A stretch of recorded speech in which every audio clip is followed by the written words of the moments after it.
Hello? Okay, there we go. Jeez. Hey, y'all. Let's turn this screen off. Look at this. Whoa. Badass. What's up, Turbo Time? Yeah, those were some good songs, huh? That was, what's this called? Windows 96 Enchanted Instrumentals and Whispers. Pretty swaggy. Bam, bam, bam. Dude, I got a long, long list here of things to talk about, and I don't even think I'm gonna get the whole story, so let's turn it down. But before we get into it, been having a good time. I just got done swimming. I did 36 laps, which is pretty damn cool. And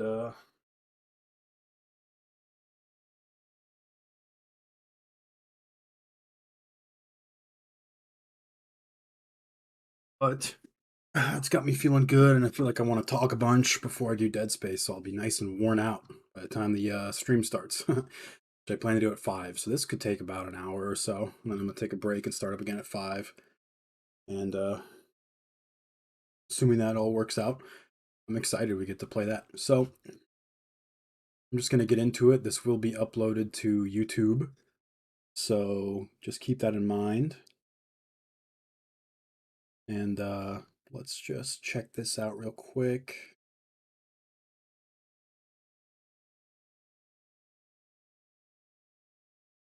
Wonder what this is about. Yeah, I don't know. It's kind of a mystery, huh?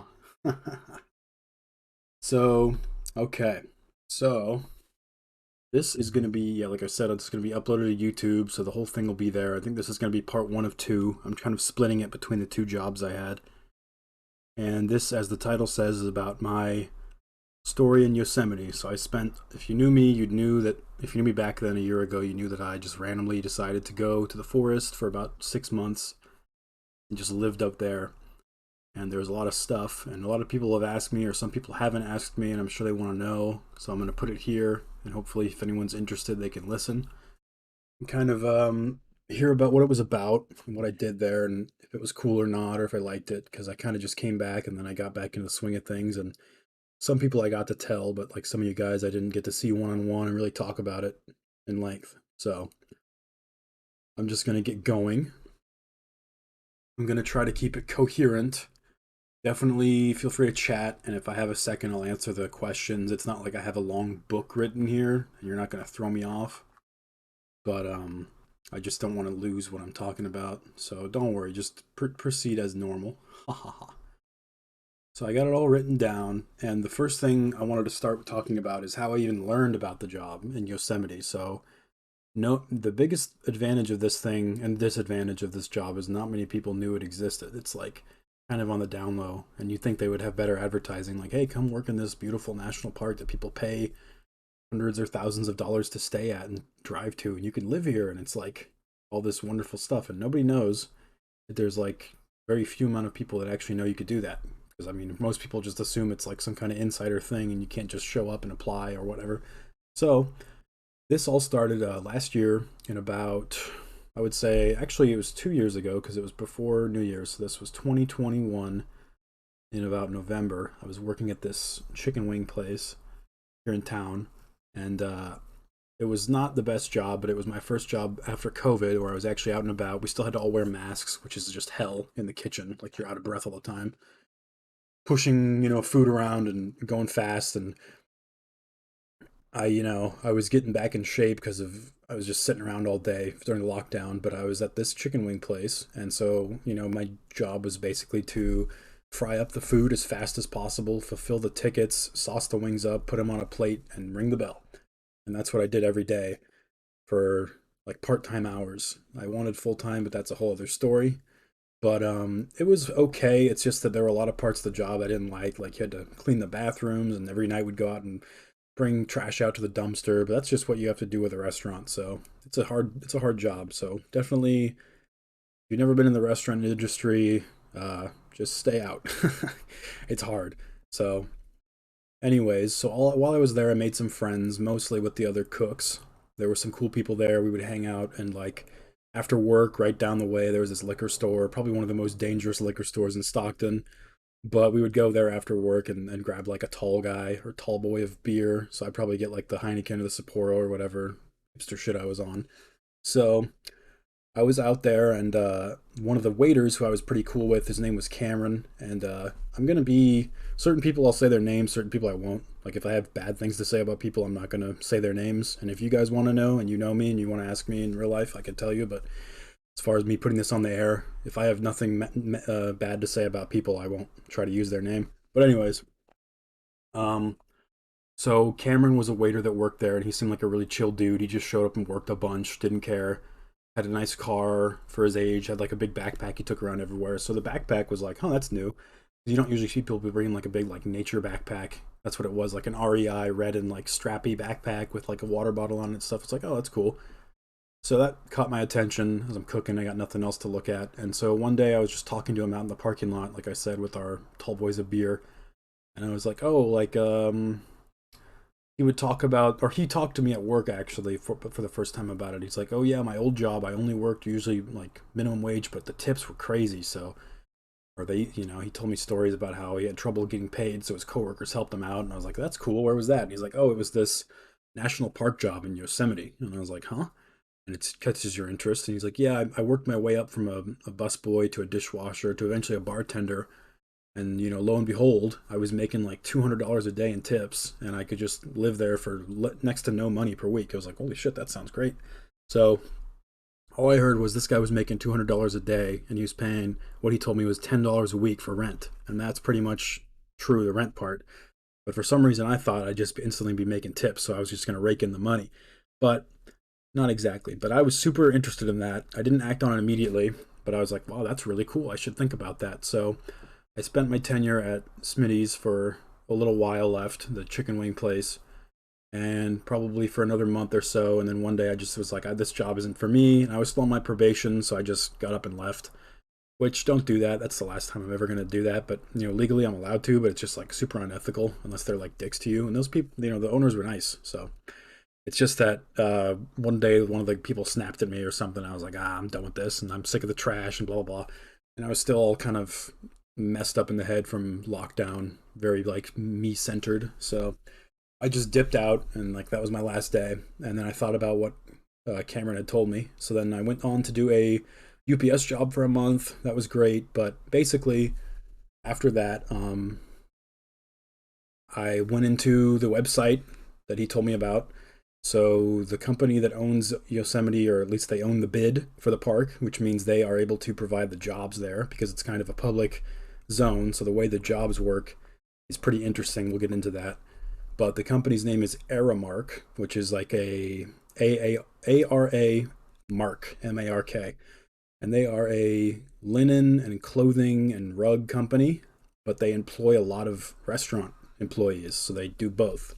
But they're not a very big company. So the idea of them taking on basically a national park size work area was pretty interesting because they're not that kind of company. They're not like one of those titans of industry, like God forbid Amazon. Ooh, that'd be rough. But anyways, so the company's name is Aramark. So I went on the website, I looked at the jobs, and I saw some postings that I actually really liked. So like one of the big ones was horse tour guide. So I love horseback riding. A couple of years back, I was really into it. I've probably ridden a horse like hundreds of times, and I was like, wow, that sounds super fun. And that's something I actually know how to do. It's not a common skill. So I'd love to apply for that. So there was the horse tour guide. And the other one was the corral boss, which I don't know what that was. It was very vague. And then there was a stable hand. So I think I applied for all three. And that's what I sent in. And then another one I sent in was the this was a funny story I just remembered. I sent in an application. So I sent in two, right? So one of them was the baker's assistant at the Awani, which is a very nice hotel, very old in Yosemite, been there forever. Prestigious, right? I think prestigious. And I think they even filmed, well, they based some of the parts of The Shining off of the Awani. So the inside of the Awani actually looks like some of The Shining Hotel, which was very trippy because I noticed that the first time I went in. But anyways, I applied for baker's assistant, and then for some reason, I don't know why, I applied for baker, which was just baker. And I didn't know what it actually meant was head baker, like you're the baker. I was like, oh, just be a baker or a baker's assistant, like whatever. I'll go for both. Always aim high. And one day I'm going and I'm driving to the chicken wing place because I had done this way earlier in the winter. I applied or whatever. And the lady calls me, who is like the head chef of the Awani, and she's, trying to interview me on the phone.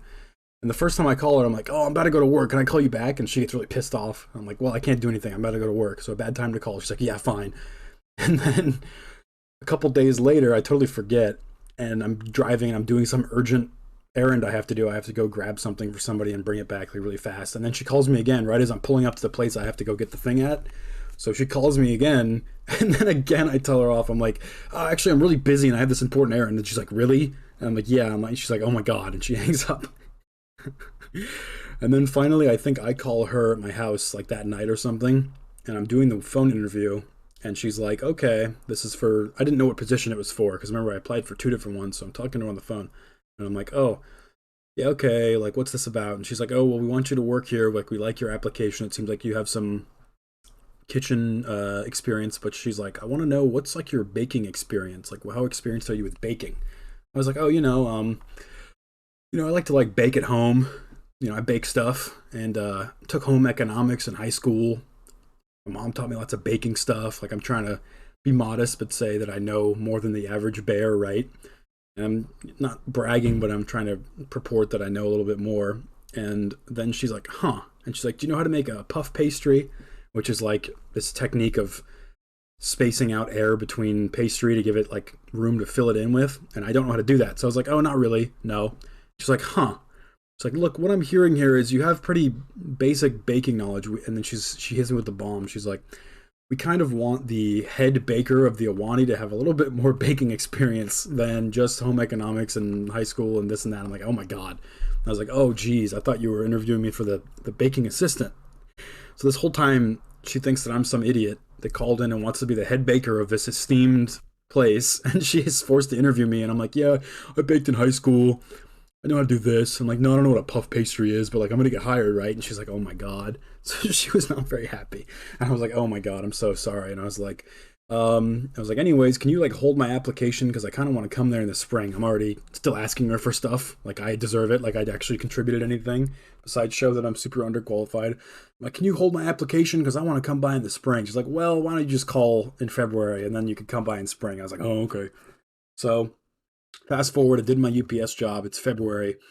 I look at the website. I see those two jobs, right? Stable hand, three jobs, stable hand, corral boss, tour guide. So I put those in. I think not even a week later, I get a call from the general manager of the Valley, whose name I'm not going to say. He's high up.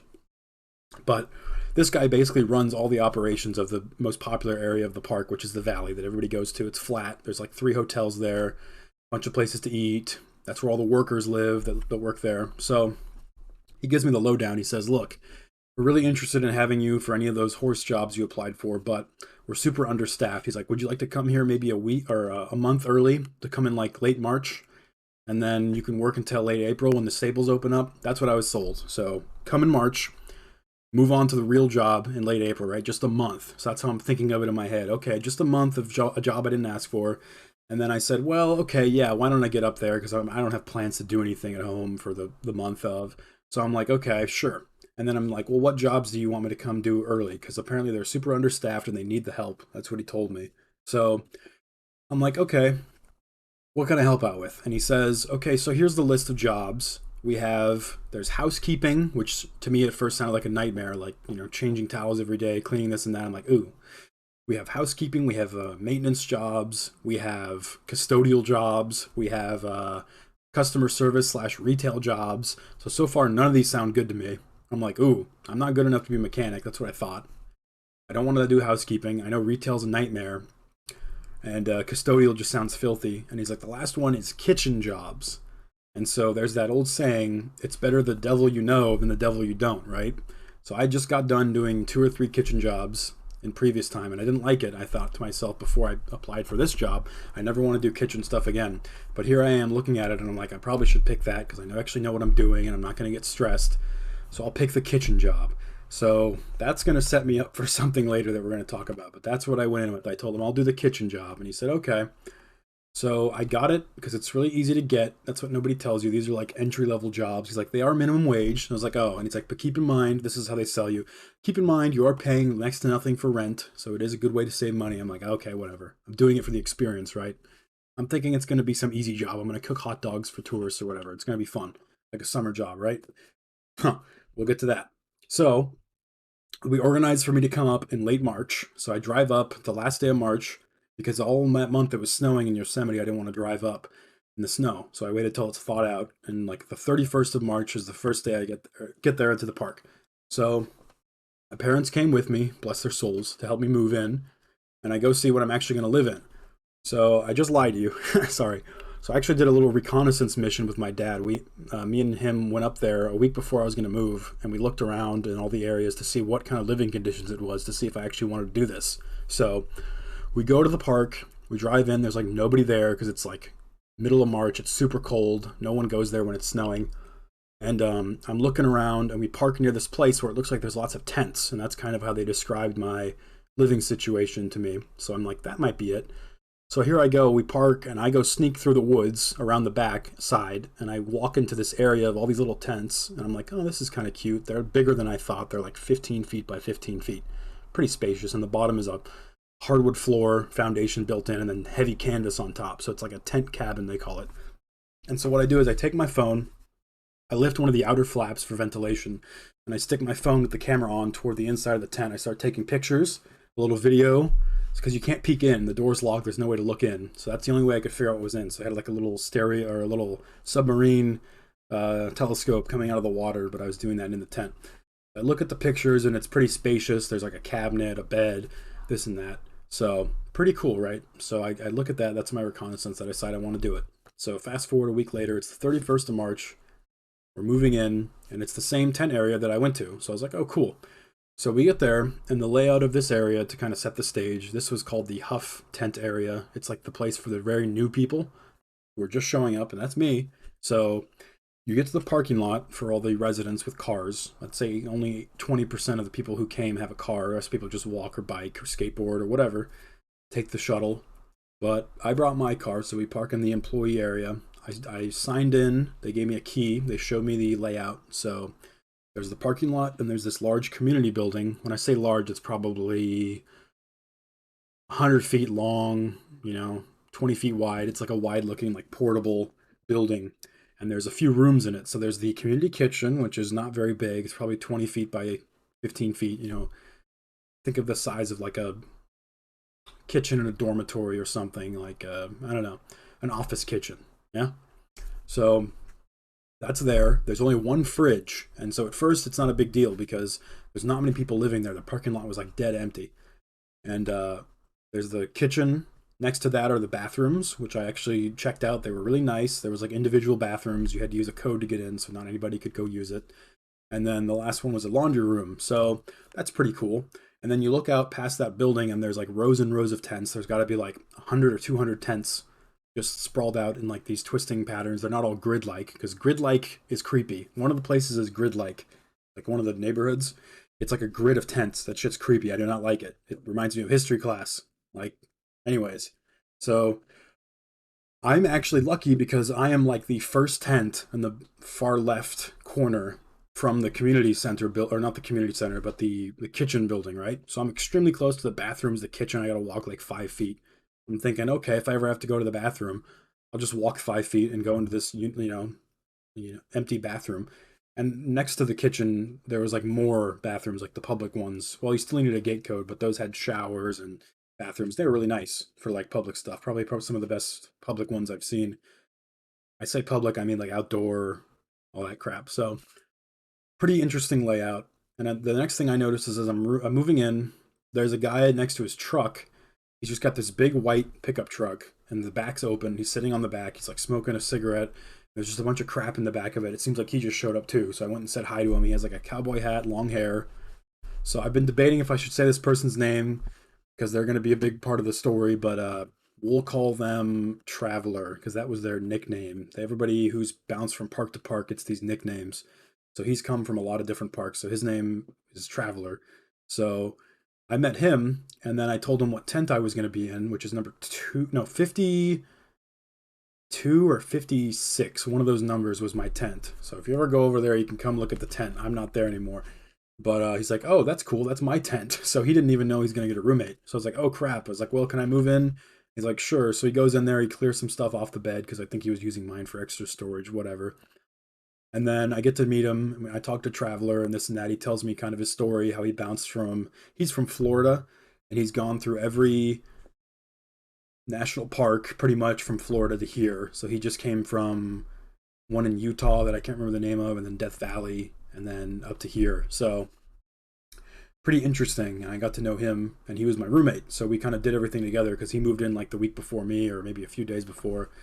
And the thing was, is he wasn't able to get his work orders or his documents to work for like a week because he couldn't do a background check or he didn't have an ID. But they rushed it through because they needed people. So he managed to get one without an ID. I was like, huh. So I met him and I moved into the tent and it was pretty snug, but I got used to it. Like I wasn't, a lot of people can't get over the tents, but I definitely was like, whatever, it'll be comfy. I'm only going to come in here when I'm super tired or I'm up in the morning. I'm not going to hang out here a lot. I'm here for the outdoors, right? So, and then to give you like a idea of the positioning of the camp that we lived at, there's the big valley shopping area where all the shops and restaurants and tourist stuff is. And then down the way, like down the road, like half a mile, hidden behind trees, there's this big, complex of tents. And right above the tents on the horizon, there's this giant mountain that's like a mesa that goes up and it plateaus. And up there is the upper valley. They called it like the highlands. And so it was really hard to get up there. You couldn't get there from the tents. It was like 2 miles up, basically. It was huge. It was right there. So you could look up there and, very beautiful to look at, just amazing. Because you're in this normal looking place, but you look around and it's this a beautiful cradle of just nature and mountains and trees. And the air was super crisp and just smelled good. And you just felt vivified.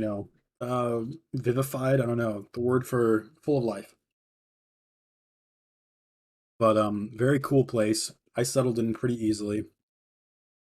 The first night I was like, well, I want to put my best foot forward and make some friends. I don't want, because a lot of people, what happens is, this used to happen to me, is like you get somewhere new and you kind of just are too shy to talk to anybody and you don't meet anybody and you're kind of waiting for someone to talk to you. So I just learned over time from new situation after new situation, just be the first guy to start talking to people because it seemed like the neighbors I had, keep in mind there were only 4 people that were moving into that area. I was brand new. I was one of the first batch. So it was me, my roommate Traveler, and 2 other guys that were cool. So one of the cool guys across the way, his name was Zach. The other guy's name was Roger. So they were super friendly, and we all kind of met up, and we're like, well, it's just us. Like, let's go hang out and do something. So we go walk around and figure out the geography of the place. We're talking. It's getting dark. It's probably 4 or 5. I just said bye to my parents, so I'm just on my own. Whatever. I was 23 or 24. I didn't give a shit. So I was like, okay. And walking around, getting used to the place. We go to the big Awani Hotel. We hang out, look around, explore it all, go up and down the stairs. We realize that all the food there is way too expensive because everything's tourist prices, and our discount doesn't really help. Because the dinner buffet alone is like $90. With the employee discount, it's like 75. So no. We end up walking around. Then we look around like the little exhibit they have. It's pretty cool, but it's just a beautiful hotel. Not much to do in there for like 4 dudes that are like 20s. They're like, whatever. We're not going to sit around and buy expensive drinks or smoke cigars or whatever. So we end up turning around trying to get back. And the guy leading us, Roger, is like, oh, I know the way back. I biked here my first few days. So we're going and I'm getting a bad feeling like, what's going on? Like, this is not the right way. I don't remember this at all. And Trey, if you're here, it's kind of like when our one friend likes to lead the walking and that he doesn't know where he's going and we all kind of just follow him. And I've learned to be savvy to that and not let it happen. But there's been times like we were in Santa Cruz where it didn't go so well. We ended up walking the wrong way for about 30 minutes. And then we're like, where the fuck are we going? So anyways, that started to happen. I was getting that feeling. I'm like, I don't know if this is the right way, Roger. Like, I don't remember this way. He's like, no, this is the shortcut. We go this way. And so it's getting really dark. And I'm like, I'm going to pull my phone out and see if I can get my map app going. So I get the map app and we are the complete wrong way. So I show him and I'm like, we need to cut through here because we're going the complete opposite direction. He's like, oh, okay. He's like, whatever. I'm like, dude. So over time you kind of start to learn who's reliable, who's not with these certain things. So I was like, okay, probably not going to let Roger tell me which way anything is from now on because I don't want to get lost. And you're in the forest, so if you get too lost, like and it's dark, you could be screwed. So there's not just like a cell phone you can go to or whatever. So we end up wandering a little bit, we get a little lost, and then we go back to after we turn around, we walk through like some street, like some roads and some dark nature and stuff. And at that point, I was pretty oblivious to the wildlife there, so I didn't really know like if there was anything dangerous or anything. So I'm just like, okay, I'm just kind of walking, not scared or anything, but I was like, huh, I wonder what's out here. So we made it back, and I was super tired after my first day. I just collapsed, went to sleep fine. I think I chatted up Traveler a bit, and so that was the first night. And so after about, I had less than a free day. I think I just had the next day was orientation. I showed up on a Tuesday, and orientation was on a Wednesday. So hella early in the morning, they made us get up and go to orientation at like 8 a.m., which doesn't sound super early. People are gonna be like, I get up at 6 a.m. every day. Whatever, man. I just traveled up somewhere and we're at super high altitude, like a mile up, so you get more tired. So I wanted to sleep, but I had to wake up super early and go to orientation. They had us go through like what was basically like a college lecture, like a 4 hour class with a break included in the middle about everything you could think of for your job. Super strenuous, just like I'm like dying. I just need coffee or something. I'm like, this sucks. So I kind of noticed that after the orientation, they told me I was going to meet my boss and I should stick around to meet them. And here I am, Mr. Best Foot Forward. I'm like, oh, I should meet my boss, like get a good impression going so things go smoothly, right? Even though I'm in the back of my head, I'm only going to be doing this job for a month. So, like, whatever, you know, I could just try my best and leave and they'll be happy they had me, right? So, of course, I stick around and it doesn't go as I expected because the boss does show up, or at least one person shows up with somebody else. They aren't the actual bosses, they're just like the side guys. And they see me and my roommate, who are both doing the same job. We're called junior cooks or something, which I hate that job title. What are we, 10? And these guys see us like, oh, you're the junior cooks? And we're like, yeah. He's like, okay, cool. Yeah, we actually need you to come in tonight in like 5 hours. And I'm like, huh? So they're like, okay, why don't you go to uniform, get your uniform, and then come in immediately. I'm like, dude. So straight from orientation, we get scooped up. I still haven't had like a free day to explore or do anything. And then they said, we'll have your schedule for you later. So I go to work that night after I go to uniforms, get my chef, garb or whatever, and or cook garb. I can't say I'm a chef. I didn't earn that. And I go there, and they already have me on the schedule. And starting that day, I'm working 5 days in a row. So I'm like, oh my god, no breaks. So it was a long week. So the kitchen job itself was pretty interesting because I've done some kitchen jobs. This was definitely the biggest kitchen I've been in.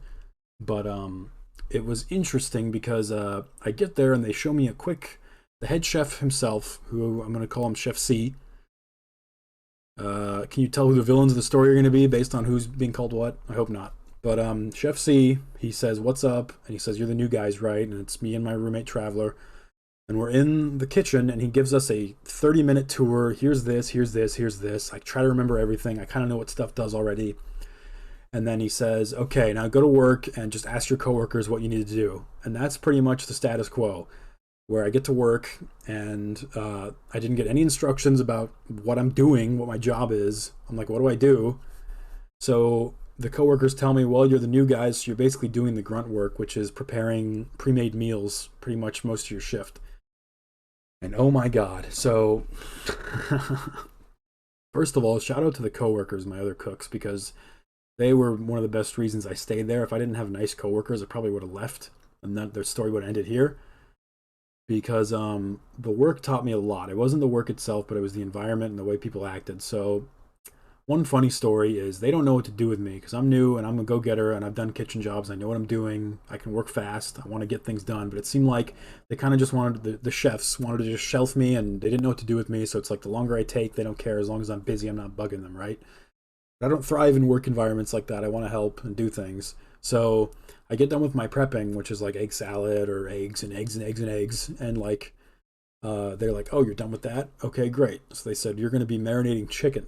And I'm like, okay, what does that entail? And it's disgusting. So they're like, go into the freezer or the walk-in fridge, I guess, grab the big boxes of chicken, which are these entire rotisserie chickens raw. You're going to take them with gloves. You're going to pour in a giant tub. You're going to create a giant tub of Dijon and honey mustard mix. It's like you stick your arm in, it goes up to your elbow, giant tub, right? You're going to take these raw chickens with your gloves and you're going to dip your entire arm into the tub and rub them with mustard and then stick them on a tray and then slice the, I don't know, elbows or knees so the legs come out all the way, tie them down, prepare them, and spread them out so they can bake evenly, and just do that. So that takes me hours because it's like we need 240 chickens, right? Which is like 12 trays, or no, not even. It's like 24 trays, even more, maybe 30, because it's like 8 per tray. So I'm just doing this all day. It smells like gross raw chicken and mustard, and nobody likes that job. That's why it's given to me, right? So people tell me, well, you had to do it one day. They usually don't make you do it 2 days in a row, right? No, because remember I had that 5 day week. Every day I'm coming in, they're like, you do the chicken, you do the chicken, you do the chicken. Every day I'm getting Dijon over my arms. I have to go home and shower and rub the Dijon off my arms after work every day, like little bits of brown mustard. It's so gross. So I hate it. And it's so disgusting. And it's like only the coworkers are sympathetic. The chef's like, whatever. And he's really awkward and distant to talk to. So it's like, what's going on with this job? Is this really what I'm going to do every day? So not super fun, really long hours. It was not very low key or relaxed environment. It seemed pretty rushed, especially during dinner. Like no one knew what they were doing. It seemed like we didn't have enough people, and the dishes themselves are pretty gross. I actually went and got one of the chickens, and mind you, I don't cook the chicken. So one of my first days after my shift, I want to go get dinner because, by the way, they don't give you meals for free. That's a big thing. This company, the first thing I noticed, you're screwed for food. There's no food unless you're lucky like me and you work in the kitchen. You might be able to siphon some, but I was taught to not do that at my other job, so I wasn't stealing food or trying to bag up my own lunch from within and just keep it. I'm sure some people did that, but that was kind of faux pas, like taboo. We don't talk about it, but that's what was happening. Is there was no provided meals. You don't get a free meal; you get a discounted meal. So you can buy an employee meal for half off or something. It's still $15 because it's tourist prices, right? 50% off is like normal price. People come here with no money and they're screwed. So like me, I brought cans and beans and like tuna and this and that. So I had some food to eat like that. But this night I wanted to go get an employee meal. I get the chicken and the mashed potatoes, and it comes with zucchini. I hate zucchini. And the chicken is literally pink. So I look into it and it's pink. It's like not cooked. It's like medium rare chicken. I'm like, what the hell? So I don't eat it all, and I don't know who to tell. But I think I went into the Discord that day and I was like telling you guys like, hey, can you guys help me? Like, can you put reviews that say the chicken's pink? I don't think anyone did it, but I was pretty concerned that we're serving pink chicken because like people go there, they don't know that they're gonna get sick. So I'm like, oh my god, and that was pretty gross.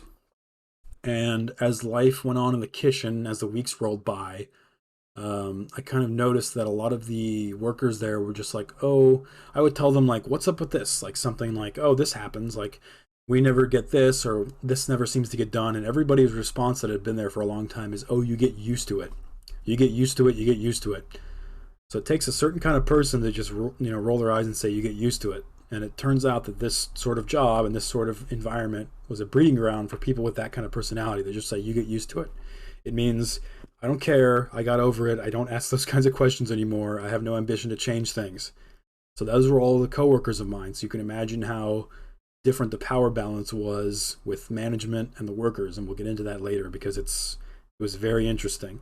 So furthermore, that's pretty much the general idea of the beginning part of the kitchen. We're going to get back into it and more interesting stuff happens, but my general day to day was at first like prepping, getting things together, eggs, chicken, helping people out, doing this and that, chopping onions, blah blah blah. Didn't really have a good relationship with the head chef, Chef C, but there was other chefs like Chef J, who was cool. He showed up out of nowhere, and at first I was skeptical, but then he kind of made things run well, and it was just on days when it was just me and him, we did pretty well. Like there was one day that was a good bonding moment where everybody else either called out or got injured. Somebody sliced their hand open that day, so they left, and the person that helped them left. So it was literally just me and Chef J left. He's like second in command, pretty much. And there was like four, or not four, but 3 hours of dinner left from like 6 to 9, and we just killed it. I was in the one branch of the kitchen, he was in the other branch. It was just me and him, and we basically made that thing run like all night. Just two guys. It was impossible because it's a giant kitchen. It's like a buffet. We get hundreds of people a day, so it was crazy. We managed to make it work. We ran back and forth. I was just like going crazy the whole time. Pretty cool. One of my highlights of my cooking career. Another one coming up, but I liked that day. And then we grabbed two, what are they called? Topo Chicos, the little sparklings. We drank them. And the other chef that I didn't know very well, he seemed kind of odd. His name's Chef Z.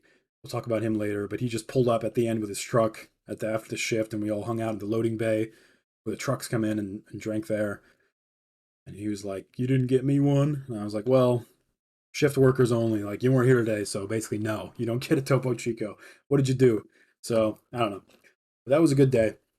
So I thought me and him were pretty cool, me and Chef Jay. So he was all right.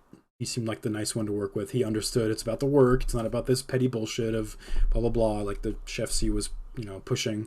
So that's that for the kitchen. So let's get back to some fun stuff. So we're going to talk more about the social life aspect because work is work, right? Whatever. I didn't come there to work, but it seemed like this job was going to be a bit more intense than I realized. And keep in mind, I'm getting minimum wage, and this is a job where I could cut my finger off, burn myself. I was hitting my head on the top of the hoods, the oven hoods, every day because it's like 6 feet tall are the oven hoods, and I'm a little over 6 feet, so I bumped my head every day. It sucked. So I just didn't go there, and they didn't put me there because it was just like, damn, like in Frankenstein's monster keeps bumping his head. So anyways, as far as the social life goes, the best thing was the nature part of it. Like, you're in Yosemite, it's nature, it's beautiful. So there was like, the first thing you'll notice is there's no technology really. You have a phone, you get less than 1 bar, there's no 5G, there's no nothing. I sound like an old guy. Back in my day, we didn't have no 5G, we didn't have Wi-Fi. So there's nothing really. You get enough bars to, at night I would lay down and I would open my phone and open up a YouTube video, and I would let it buffer for like a minute, and it could load up like a 360p video that I could watch for 20 minutes without a lot of interruptions. That's about the level it is. I like to watch YouTube before bed, so I could do that, but that's about it. You can call people, and some people have good reception and they'll get your call. Some people won't. You can text.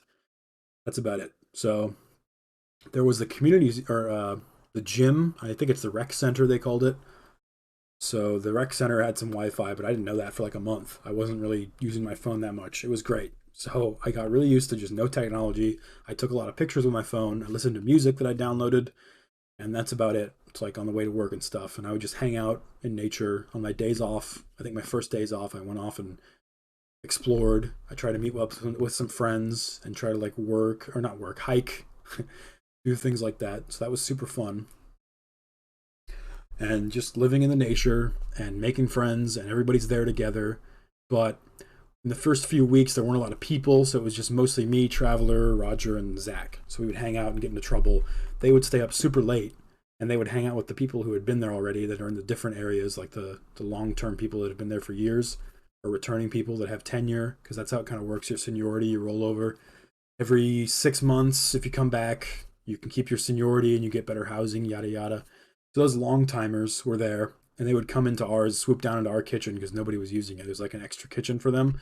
And then as more Huff people showed up, that's what my tent area was called, Huff. They'd say, "Oh, you're in Huff? Huff, Huff, Huff." I thought it was short for Hufflepuff, like it was some Harry Potter shit, but it was just Huff. It wasn't that. So they would show up, and we would kind of meet with them, and I weren't sure who they were. I thought they were like people that were new too, but they acted kind of weird and cliquey, the old timers. So I didn't really get along with many of them. But Traveler, Zach, and Roger would stay up super late, especially Zach and Traveler, like to 4 a.m. I would try to get to bed at least by midnight or 1 every night. I'd have some fun, get to bed, go to work, because it was just mostly felt like I was there to just work. So that was mostly the nightly routine. You'd get home and hang out. And like I said, the camp had a beautiful view of the mountain. It was like anywhere you went, it was just super scenic. I'll talk about that later. The next chapter is called More Friends. So that's when more people show up. But in the beginning part, for the like first 2 weeks, hanging out, I'll be honest, my second or my third day, I was like, I don't know if I could do this, because I had that moment of like, nobody here is really normal. Everybody that seems to be here is kind of like, there's something up with them, and that's why they're here. They had to get away from normal society. They're kind of ADHD, not ADHD, but like super anxious or socially awkward or just kind of weird or frazzy. So it's like, I don't know if I'm going to make any real friends here. And the other people were being super cliquey. I was just like super mentally down on myself. And I'm like thinking of jumping ship and leaving. And I'm like, I don't know if I could do this. So I call my parents. My dad's like, "Look, just try it for a week. And like, if you can do it for a week, try another week. And then pretty soon you're not going to think about it anymore." And so he's like, "You went out there to do this. You should really try it before you leave. You're going to regret it." So that was really good advice. And that's what I did.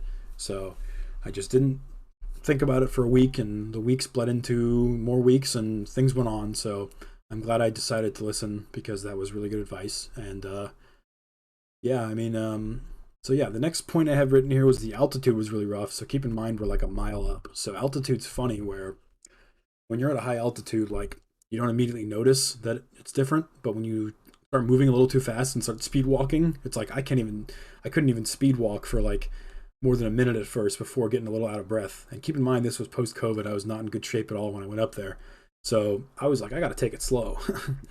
I got to get my sleep. I got to get all my water. So I bought like a giant iron flask, 64 ounce, 1 gallon iron flask, and just kept it on my belt at all times, full of water. And I bought those Crystal Geyser 2 gallon jugs and just would dump the jugs into my tinier jug and put that on my belt. So I had a giant water bottle hanging on my belt like every day. It was probably pretty iconic. And it would clink, clink, clink when I would walk, but it was super useful. So I would always have water. I would share it with people and all that stuff. It's like, yeah, you don't want to run out of water with high altitude. Like you'd be screwed. You get, sickness. So that helped a lot. And the next thing I did, which nobody else seemed to do, was I took it slow on the drinking because I was pretty old for people there. I was 24 when I got there. So everybody else that showed up was like 18, 19, 20, 21 at the least or at the most because they were all like runaways. Like, oh, I don't want to be home. I'm an adult now. I'm going to run to Yosemite from wherever I'm from, across the country. So they were all pretty young. They were still getting used to indulgence and self-control and discipline as far as drinking. So they would all just show up and drink.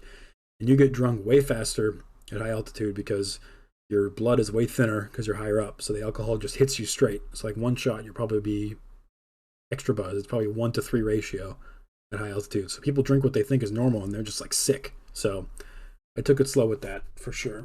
I didn't want to go crazy. So they had some parties and that was that. Let's see. Next up, I have the fun chapter, more friends. So this was when things started to really pick up and I started to really have fun and I was like enjoying myself. It's when every week we would get a couple more people, and then one week, I think in like April, mid-April, we got like 10 new people and they were all people I liked. I wasn't shunning anybody else, but it was like 4 people here or there before I'd meet them all. I'd be like, hey, what's up? This was like a group of 10 people that I really liked and they were all fun. They were my age. A lot of them were guys who would hang out and drink and stuff. So the first one that I liked at first, his name was Josiah, and he was from Florida. So he was pretty open, and I would walk and hang out with him. He was like a cool guy. He seemed to like music, and we kind of bonded over like, I don't know, we'd have conversations about personalities of people and the way people perceive you and stuff like that. So I like people that can talk about things like that, just fun, like that philosophical but not philosophical stuff. We just got off to talking about that. I don't remember why, but I think he just started off saying like, oh, people usually see me this way, but blah, blah, blah. And it's like, oh, okay. But he was dropping like red flags left and right. So I probably should have listened, but he was like, oh yeah, after a month, people usually feel like they hate me. I was like, huh? And then he's like, if I was in Harry Potter, I'd be a Slytherin because I'm really cunning and I always get my way. I was like, okay. I was like, whatever. I don't care. But it was like, that's some weird shit to say. So we would hang out a bit, and then he met my roommate Traveler, and they were both from really close places in Florida, so they bonded over that, and they became pretty good friends, and they would get up into trouble all the time too. He joined the gang of people that stayed up till 4 a.m., so he fit in pretty well. And then I met one of my favorite groups of people that I met in Yosemite was these 2 guys from Buffalo. So one's name's Tony, the other one's name's Colin. They're from Buffalo, New York, and shout out if they ever find this. You guys are awesome. But they were iconic because one of them was extremely buff. He always had a buzz cut, and he'd walk around like he knew he was the shit because he was. And he seemed really tough at first. I'm like, this guy does not look friendly at all. I'm like, okay, like he just seems like he's gonna be a jerk when you see him at first because he's got a scowl on his face. He's big. He's like, it's like, oh god, he's probably just like real aggressive or whatever. But he's always hanging out with his friend, who's this tall guy who's always got a smirk on his face. He's got these big glasses, and he always, no matter what time of day it was, had his Buffalo Bills cap just always on. So biggest fan of the Bills ever. And so these 2 became my good friends, but at first I did not like them at all, which is always how it works. It's kind of funny. But not only did, Tony look kind of intimidating or just like unfriendly at first, I was like, okay, what's going on? So the first night they show up, I don't know them very well, but I just got off work. I'm super tired. I worked out that day at the gym because I was trying to get in shape, get used to the altitude. So I was beat. And then they show up and they're like, "Hey, do you guys want to do this short hike to this place called the Couch? It's like really cool. It's like a short little hike. It's not even a mile long, but it's up here really close to camp and you can see this amazing view." So I was like, "Okay." So they were asking a little bit of people, and the next thing you know, everybody wants to join in, and pretty soon the whole camp of like 20 people wants to go. So everybody's bringing their drinks. They think it's going to be a real chill hike. I'm wearing, I think I had my hiking boots, or like I had something on. I might have had Vans on. Like I feel like I didn't have the right shoes for it, but I thought it was going to be chill, so I didn't show up with anything. People were passing out beers, like, "Oh, let's go, let's hang out." I bring my water. I show up, and we start going. And not only is this not a short hike. It's not flat ground. I don't know what I expected. It's like straight up 45 degrees vertical at least, climb for like 25 minutes, just straight altitude training all the way up to the side of this mountain. And this was my third day here, and I was not in shape at all. Meanwhile, these two guys were in really good shape because I learned later they used to be movers, so they were just super good in shape. Just like, whatever, what the fuck, you guys need to hurry up. Everybody's falling behind. I'm in the back end of the line, making sure nobody gets left behind. These girls are there, and they didn't know what it was going to be like, and they're wearing like flip flops, and they're just like struggling. I'm like, okay, nobody left behind. Like, come on. And I'm just like wheezing, couldn't make it, and like, I did, but eventually we get to the very last ramp, and there's like way too many people to actually hang out on the very top of the area, which is like this rocky little chair almost, which is why it's called the Couch. It's like this flat kind of couch shaped zone for people to hang out on, and there's too many people. So people are messing around and drunk, and Josiah's there, and he's on the edge of the cliff, which is like hundreds of feet up, and he's just drinking and like dancing around, and he almost falls over, and someone has to grab him. I'm like, oh my god. So I'm glad that didn't happen. That would have put a damper on things. And we're hanging out there, and I was mad because I felt like these guys tricked us because they're like, "Oh, it's real short." So I was pissed off. I had to walk so far, and I got super winded, and I was like, "These guys suck. They probably tricked us, or they just didn't give a shit." And they hung out with this person they always called Ma, and I thought it was their mom, and they were making her do the hike too, and she hated it. She was like, having no fun because she's mom aged or whatever, and she's like, "This sucks. I hate this." So I thought they put her through it too. I'm like, these guys are the worst. I'm like, what's going on? So I really had a bone to pick with them at first, and I was like, oh my god. So I was like, okay, these two, and that was that. But that was pretty fun, and we made our way down, and we kind of hung out, and more and more people started moving in every week, and finally I got to talking to Tony and Colin.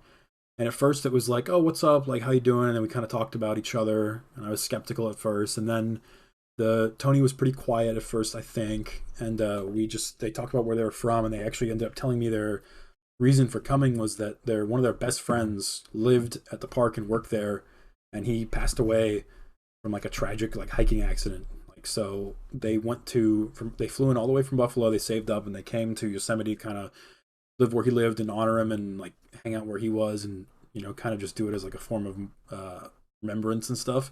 It's like, well, damn, that's really touching. And I saw like the different side of them, and I was talking to them about it, and they were really upfront about it, so I respected their sincerity. And then they just started saying about how what they came from and who they were, and they started wanting to have fun. So they're like, "Oh, let's play like this card game we play back home," or it was a dice game. They taught us two different kinds. So the first one was this round of dice, which was super fun, but it's a way for people to lose money. So the thing is Colin is kind of a hustler. He knows how to move money and get people to give up money. I didn't bet a lot of money in, and I don't think a lot of people did because we were all poor at that point. But if he had talked to us like a few weeks down the road, he would have probably got some more money. So this dice game, the rules are basically you sit in a circle and somebody rolls the first hand, and the only rules are whoever rolls the highest wins. So that I think it's three dice. So if you roll a pair of three sixes, it's the highest roll, and you just instantly win, right? Nobody can beat that. But if you roll, I think it is two threes and a two, you lose. That's like a losing roll. But everything else is fair game. So you want to roll the highest amount of pairs. Like if you get two sixes and a five, I'm not sure if it's better than three fives. You know what I mean? So it's like poker rules, kind of a pair versus three of a kind. So you go in a circle and it goes real fast. Everyone puts in money, and whoever loses always pays, and whoever wins always wins all the money. So there's only one winner. So everybody's throwing money in, and you want to win. So you'll throw $5 in, the round will go. Someone will get three sixes maybe. Very rarely, he'll just take all the money. Next round, go, go, go, go, go. 5 rounds have passed in 10 minutes. You've lost $40. You're like, what's going on? So super fast paced, but really fun. When we were playing with money, it was fun. We did it a bunch of times. So that was like a fun game. Another game they did was this it's called like Commander. It had like a name like that, like Commander or something like that. But it's a card game where you put down cards, and every card has a different rule, and you have to fulfill the rule. And if you don't fulfill the rule, you lose, which means you have to drink. So it's like a drinking game. And so it's like, oh, you pulled a seven. Seven means, I think, like seven means you have to always say like your name. Everyone has this. Okay, you pull a seven. Everybody has to say your name at the start of a sentence, and if they don't, they drink, and then they get penalized. So stuff like that. And then after like 10 cards have been drawn, everyone's speaking gibberish or doing stupid shit, and it's like Simon Says almost. And if you don't do it, you have to drink. It's pretty fun, but that was a fun one. So we started bonding, and I had a lot of fun with them, and we was getting to know them. They became some of my best friends there. So I was like, okay. And slowly the row of tents was filling up. We were starting to have more people that showed up. We were getting having get-togethers. And one big thing we did, which I'll always remember, is we all gathered up one night when like a bunch of new people showed up, so they didn't have to work. And we went out to the valley, which is the Valley, which is where it's just flat grass, and there's this boardwalk, wooden walkway, and you walk out there and you just lay down and look up at the stars, and it's super pretty, super chill. People can play music, but it's just super dark. Nobody has lights on or their phone, and you just look up at the stars, and super nice. And we had like 20, 30 people there, passing drinks around, whatever. And as time went on, we would have gatherings, and we sort of would have run-ins with the housing officers. So like if you've ever been to college or you know about college life, like it's pretty similar where there are these people that walk around and they're like the housing officers. So they're think of like an RA. So like an RA though is like a student officer. These are like real people with jobs that have like a some form of authority. They're not policemen, but they have the authority to get you kicked out of the park. So that we would start having run-ins with them where anytime we gathered, even if it was like everybody in their own area and like nobody was trying to sleep, um, it wouldn't even be quiet hours, which I think was past 8 o'clock. So we'd be gathered at like 6 o'clock, just hanging out, playing music and cards and drinking. They'd come by and break it up like every time. So it's like, where do we go? And then we try to go to the boardwalk, which is the name for the Valley Wood Boardwalk I was talking about. And sometimes that'd get broken up. The people would show up and say, this isn't open yet. And they'd make us leave. And it's like, well, we live here. And like, we don't care. You have to leave.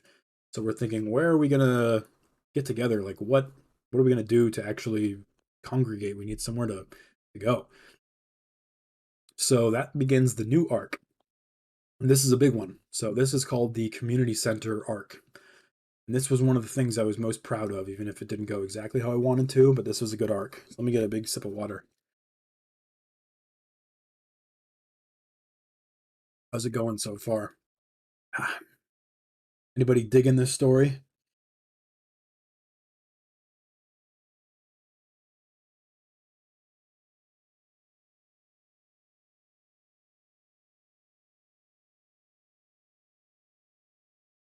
All right.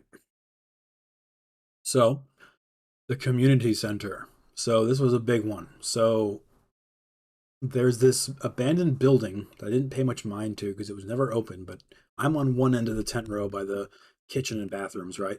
The other end of the tent row, probably 20 tents down, so 200, 300, 400 feet down.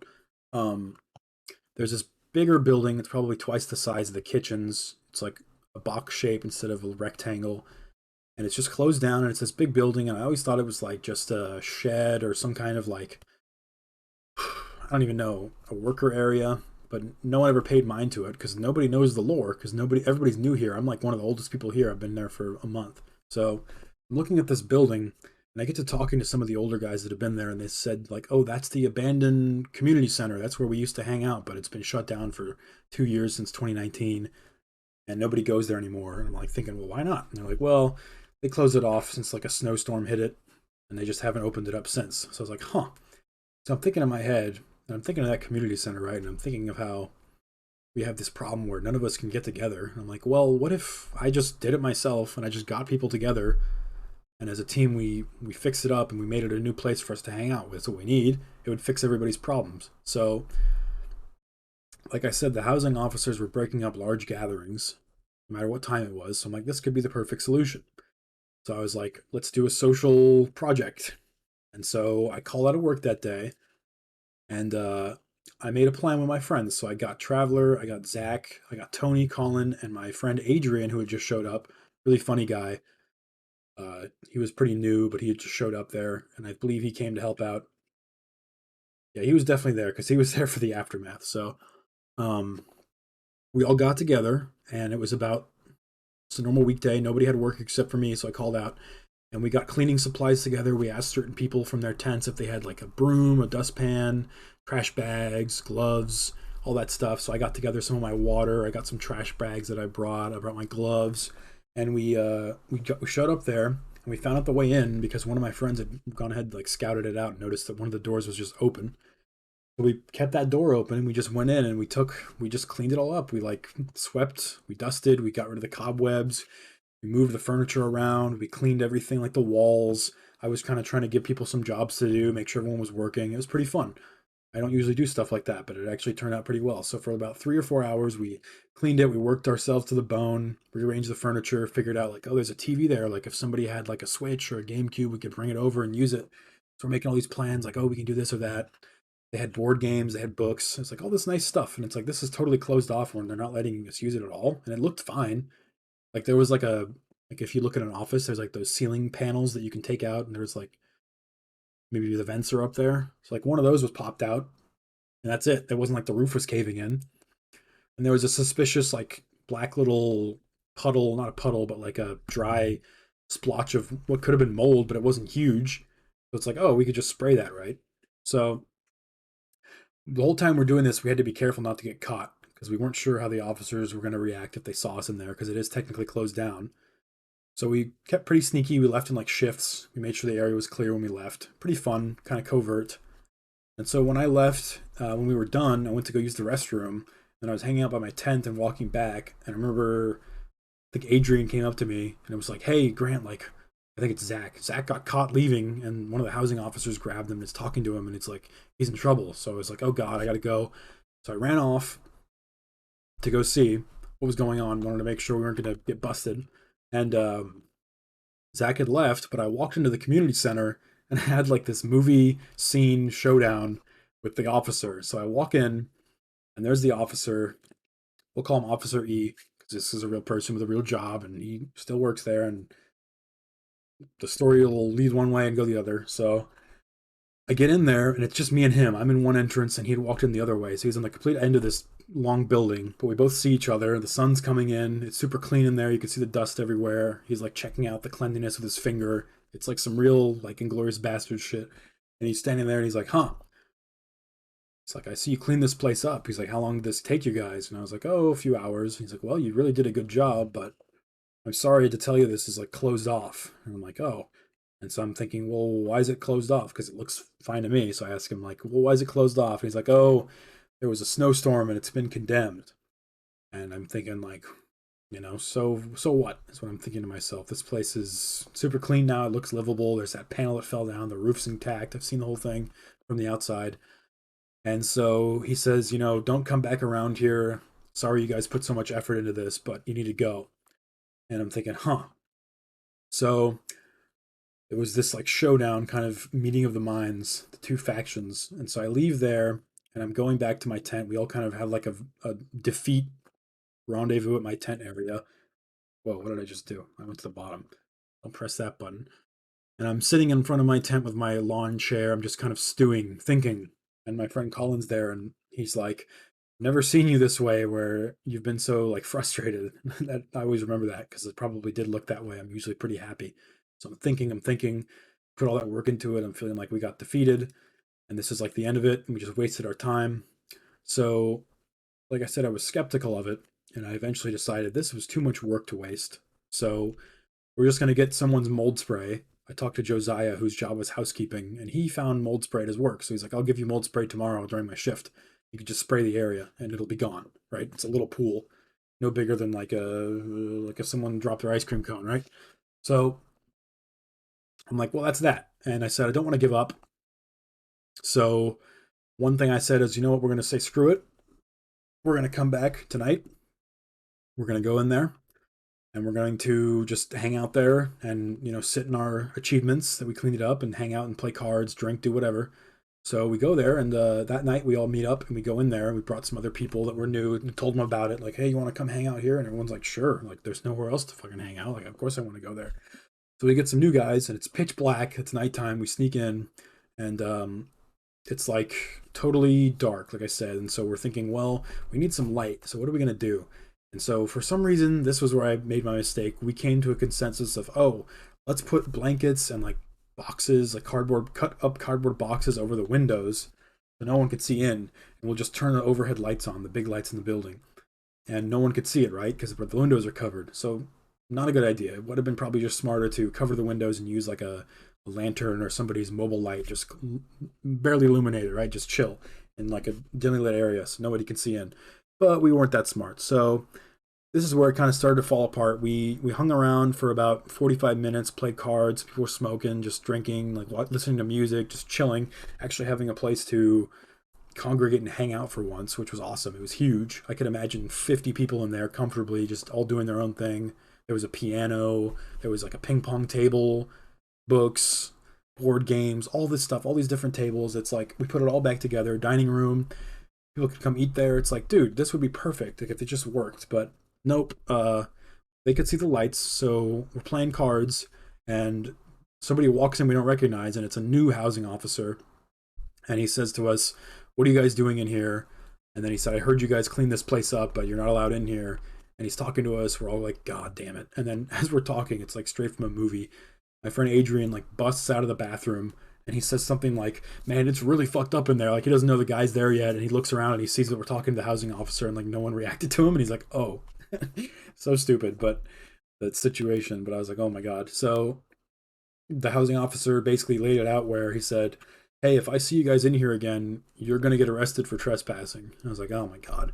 So that sucked. So I was like, I was starting to kind of develop a rivalry with these guys because it seemed like they were just flaunting their authority, making our lives harder, just like not giving us any avenues for like solutions, just basically reducing our rights, reducing our ability to hang out, do anything. So as a worker, it's like, what do we do here? We just work and there's like no recreation. Like we can't go to the tourist areas. Everything's overpriced. There's no bar for the employees. There's no hangout spots. Go out to nature and just be in the dark. And it's like, I guess, but where do we hang? So that was starting to like, I was starting to have a bone to pick with them. So that was pretty much that situation. So it taught me a lesson that basically the company could have totally restored that place. Would have taken them a few months, but they just chose not to. And they'd rather restore the money making things for the past 3 years and not restore something that brings the workers happiness. So I got a real good picture of the way things are laid out here. We get a sip of my water.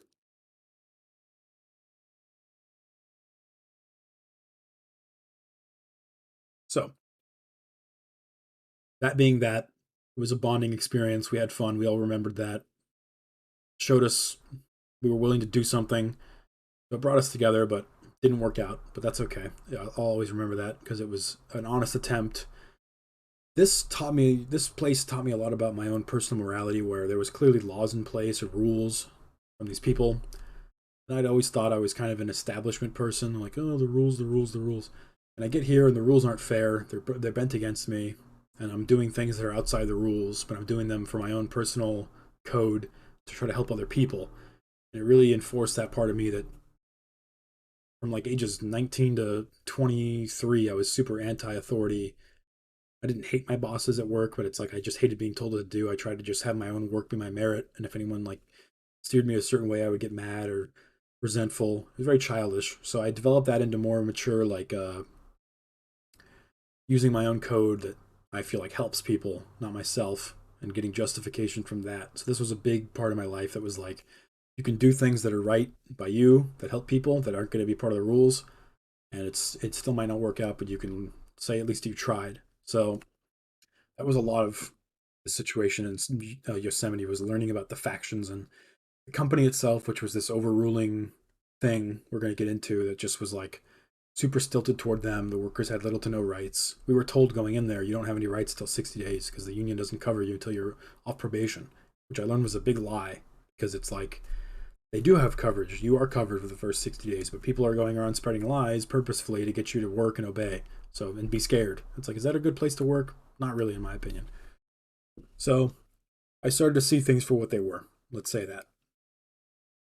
The next chapter here is a happy one, and it's called the Jamaicans, because my whole time being there, and when I was even initially told about Yosemite, I was told like, oh, a lot of exchange students come, not students, exchange workers from other parts of the world. It could be as far away as like East Asia or Japan, things like that. And people come from all over, and they come there to work because it's like an exchange program in their country.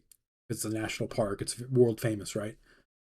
Because the whole time I'm living there, I'm seeing people from all over the world coming to visit as tourists. So same for the workers. But the thing was, is since COVID, the big C, nobody was coming by, and this no, we hadn't had what they were. I think they were called J1s. I don't know what it stands for, but it means the exchange program. No J1s for the last 3 years. It's just been domestic boys and girls. So unbeknownst to me, a big group of people from Jamaica came in about a group of 40 to 50. And I noticed because I go to the rec center, to the gym, and I just see all these people that are wearing the identical uniform. And they're like all hanging out together wearing green jackets and beanies. It's like they're already workers, but it's like I've never seen any of these workers before. I'm like, what's going on? And they're all hanging out on their phones, talking, like checking in, and they're just occupying the whole rec center. I'm like, oh, cool, like a bunch of new people. So I'm chilling, and I think I learned at that point you can sit certain spots by the rec center and pick up the Wi-Fi there. So I think I was like downloading some music or checking the internet, checking my Discord maybe, doing something. And I'm on there, a little bench, and this group of three guys come by, these Jamaican guys I never met before. They're like, oh, Wagwan. That's what they said, like Wagwan. And I'm like, what? I'm like, what does that mean? And it's like, oh, what's up? And they're like, oh, I'm like, hey. And so I get to talking to them. They're like, oh, my name's Mario. This is Nicholas. And this is Meeks, which I still don't know what that's short for, but those were their names. These are the big three that I ran with the most. So I'm talking to them, and they're asking me things which I had just learned myself. But they're like, oh, like, is this true that there's like grizzly bears out there and like they can come eat us in the night? Because that's what people were telling us, is there's going to be bears and we should watch out.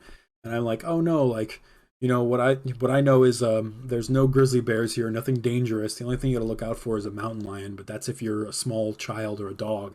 They go after small things, so you guys are going to be fine because they're all full grown men. Like, there's no bears, don't worry about it. And the way they smiled and looked at each other and looked at me, you would think that they thought that I had killed the bears myself. That's the impression I got. It was because I relayed this news to them. They looked like I was the guy, John Muir, who went around and just like tamed the lands. But they were like, oh, hell yes. They're like, oh, thanks, man. And they were like, we'll keep in touch. And I was like, oh, well, what job are you going to be? And I'm like, well, we were all cooks. And I was like, oh, I hope you work with me. I work in the kitchen, yada, yada, yada. So we got to know each other pretty well. And I felt like I was the first person they talked to because they probably just came from the rec center and just showed up. Because that's the address they give you to come to when you first sign up, is the rec center. So they just probably just came and walked and saw me. And I think I had my, no, I didn't have that yet. So my iconic accessory, didn't get that yet. So that was pretty fun. So over the next few days when I'm talking to people, they're like, hey, well, they wouldn't even ask me if I've met the Jamaicans. They're like, you talked to the Jamaicans, right? And I was like, yeah. And I'm like, why do you know? And they're like, because they're going around and they're asking everyone, oh, have you met Grant? Have you met Grant? And they're like my PR guys. They're like, oh, he's the best. Like, we know him. We know Grant. And I'm like, what? And so all my friends are running into the Jamaican guys and they're all talking about me because I was like the first guy they met. And they're like, oh, do you know Grant? Do you know Grant? And all the Jamaicans live in this they put the transfer people, like workers, in this area called Boys Town, probably because it used to be all boys or something. But if you think about it, it sounds like a Caribbean town, like Boys Town, Jamaica. It sounds like like Jamestown, Kingston. It sounds like a Caribbean town, so it's pretty funny. They're all in this little zone called Boys Town. So my friends were saying that the Jamaicans know me so well that I'm pretty much like the Duke of Boys Town. That was one of my nicknames. It was super funny. Because the Jamaican dudes just went around like for their first week and just told everybody about me and asked if anyone knew who I was. Super funny. But those Jamaican dudes were super friendly. So the next week, like 4 of those guys came into the kitchen to actually work with me. I was super hyped. It's like, oh, 4 new guys that are super cool. Like, I don't care if they know anything about cooking or anything. I don't care. So, of course, the chef C, as he has done with me, he said, oh, your cooks are going to be training you. I don't have time to train you. This guy doesn't train anybody. So he gives us shadows. So I shadow my new friend Mario, who's one of the guys I met and talked to about the bears.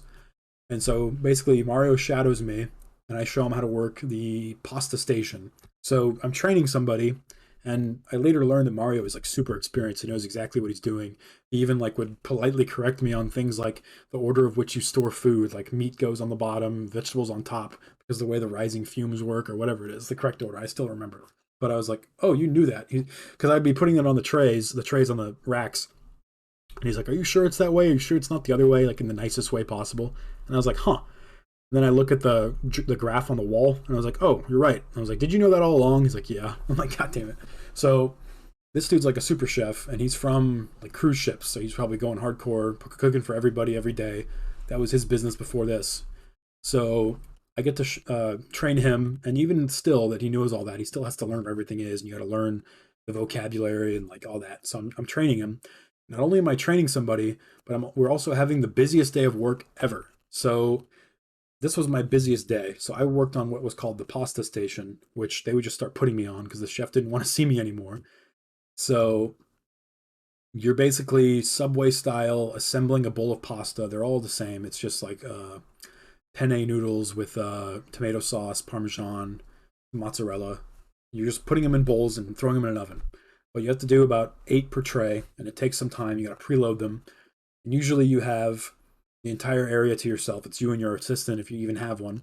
And they come through the oven in about 8 to 10 minutes. And on the other side, you sprinkle them with basil, put them on a tray, like a cart, wheel the cart over to the hot boxes, put them in the hot boxes, and those lead to the other side, which is where the serving stations are. The servers grab them out of the hot box because there's 2 doors, 2 sets of doors, one on each side. So you can basically push them hypothetically straight through to the serving area so they can grab it out. It's cool. So that's the rotation, right? So normally there's 2 people back there, so there's not a lot of traffic because you're in your own little branch. You just have oncoming traffic from your way to the hot boxes, which are down this little hallway. And the chef's office is there where there's not a lot of traffic there. And the storage area is there, but everybody walks around the other way. So it's pretty clear, right? No, not today. Not only am I training somebody, not only is it the busiest day of work ever, but also they're doing this new thing where they're going to be transitioning the entire kitchen from buffet to pizza in a week. And nobody knows what the hell that is. Nobody knows what's going on.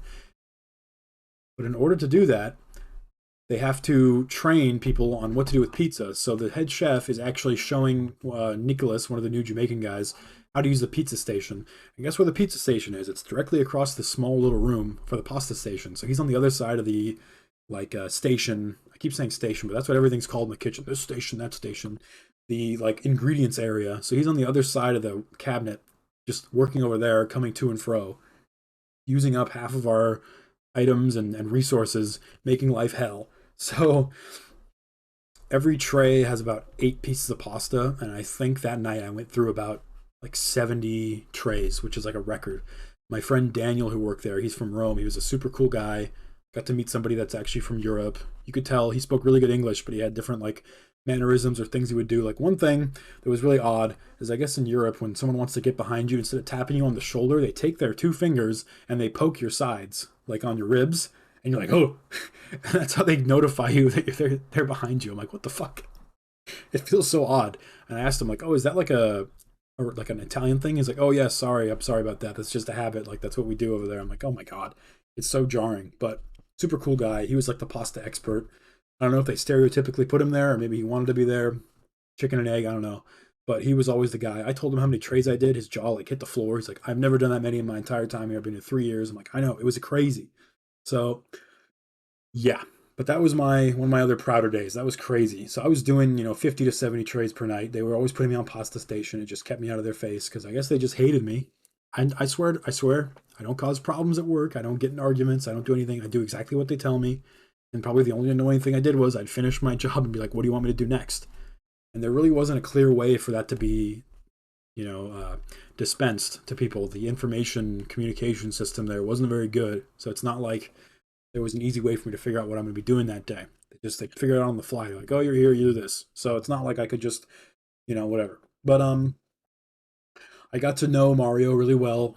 He shadowed me for about a week, and I got to know him super well. And the fun thing is that we like had lunch together, like one of the first days. He's like, oh, let me show you some pictures. And I was like, okay. And he's like, shows me his phone.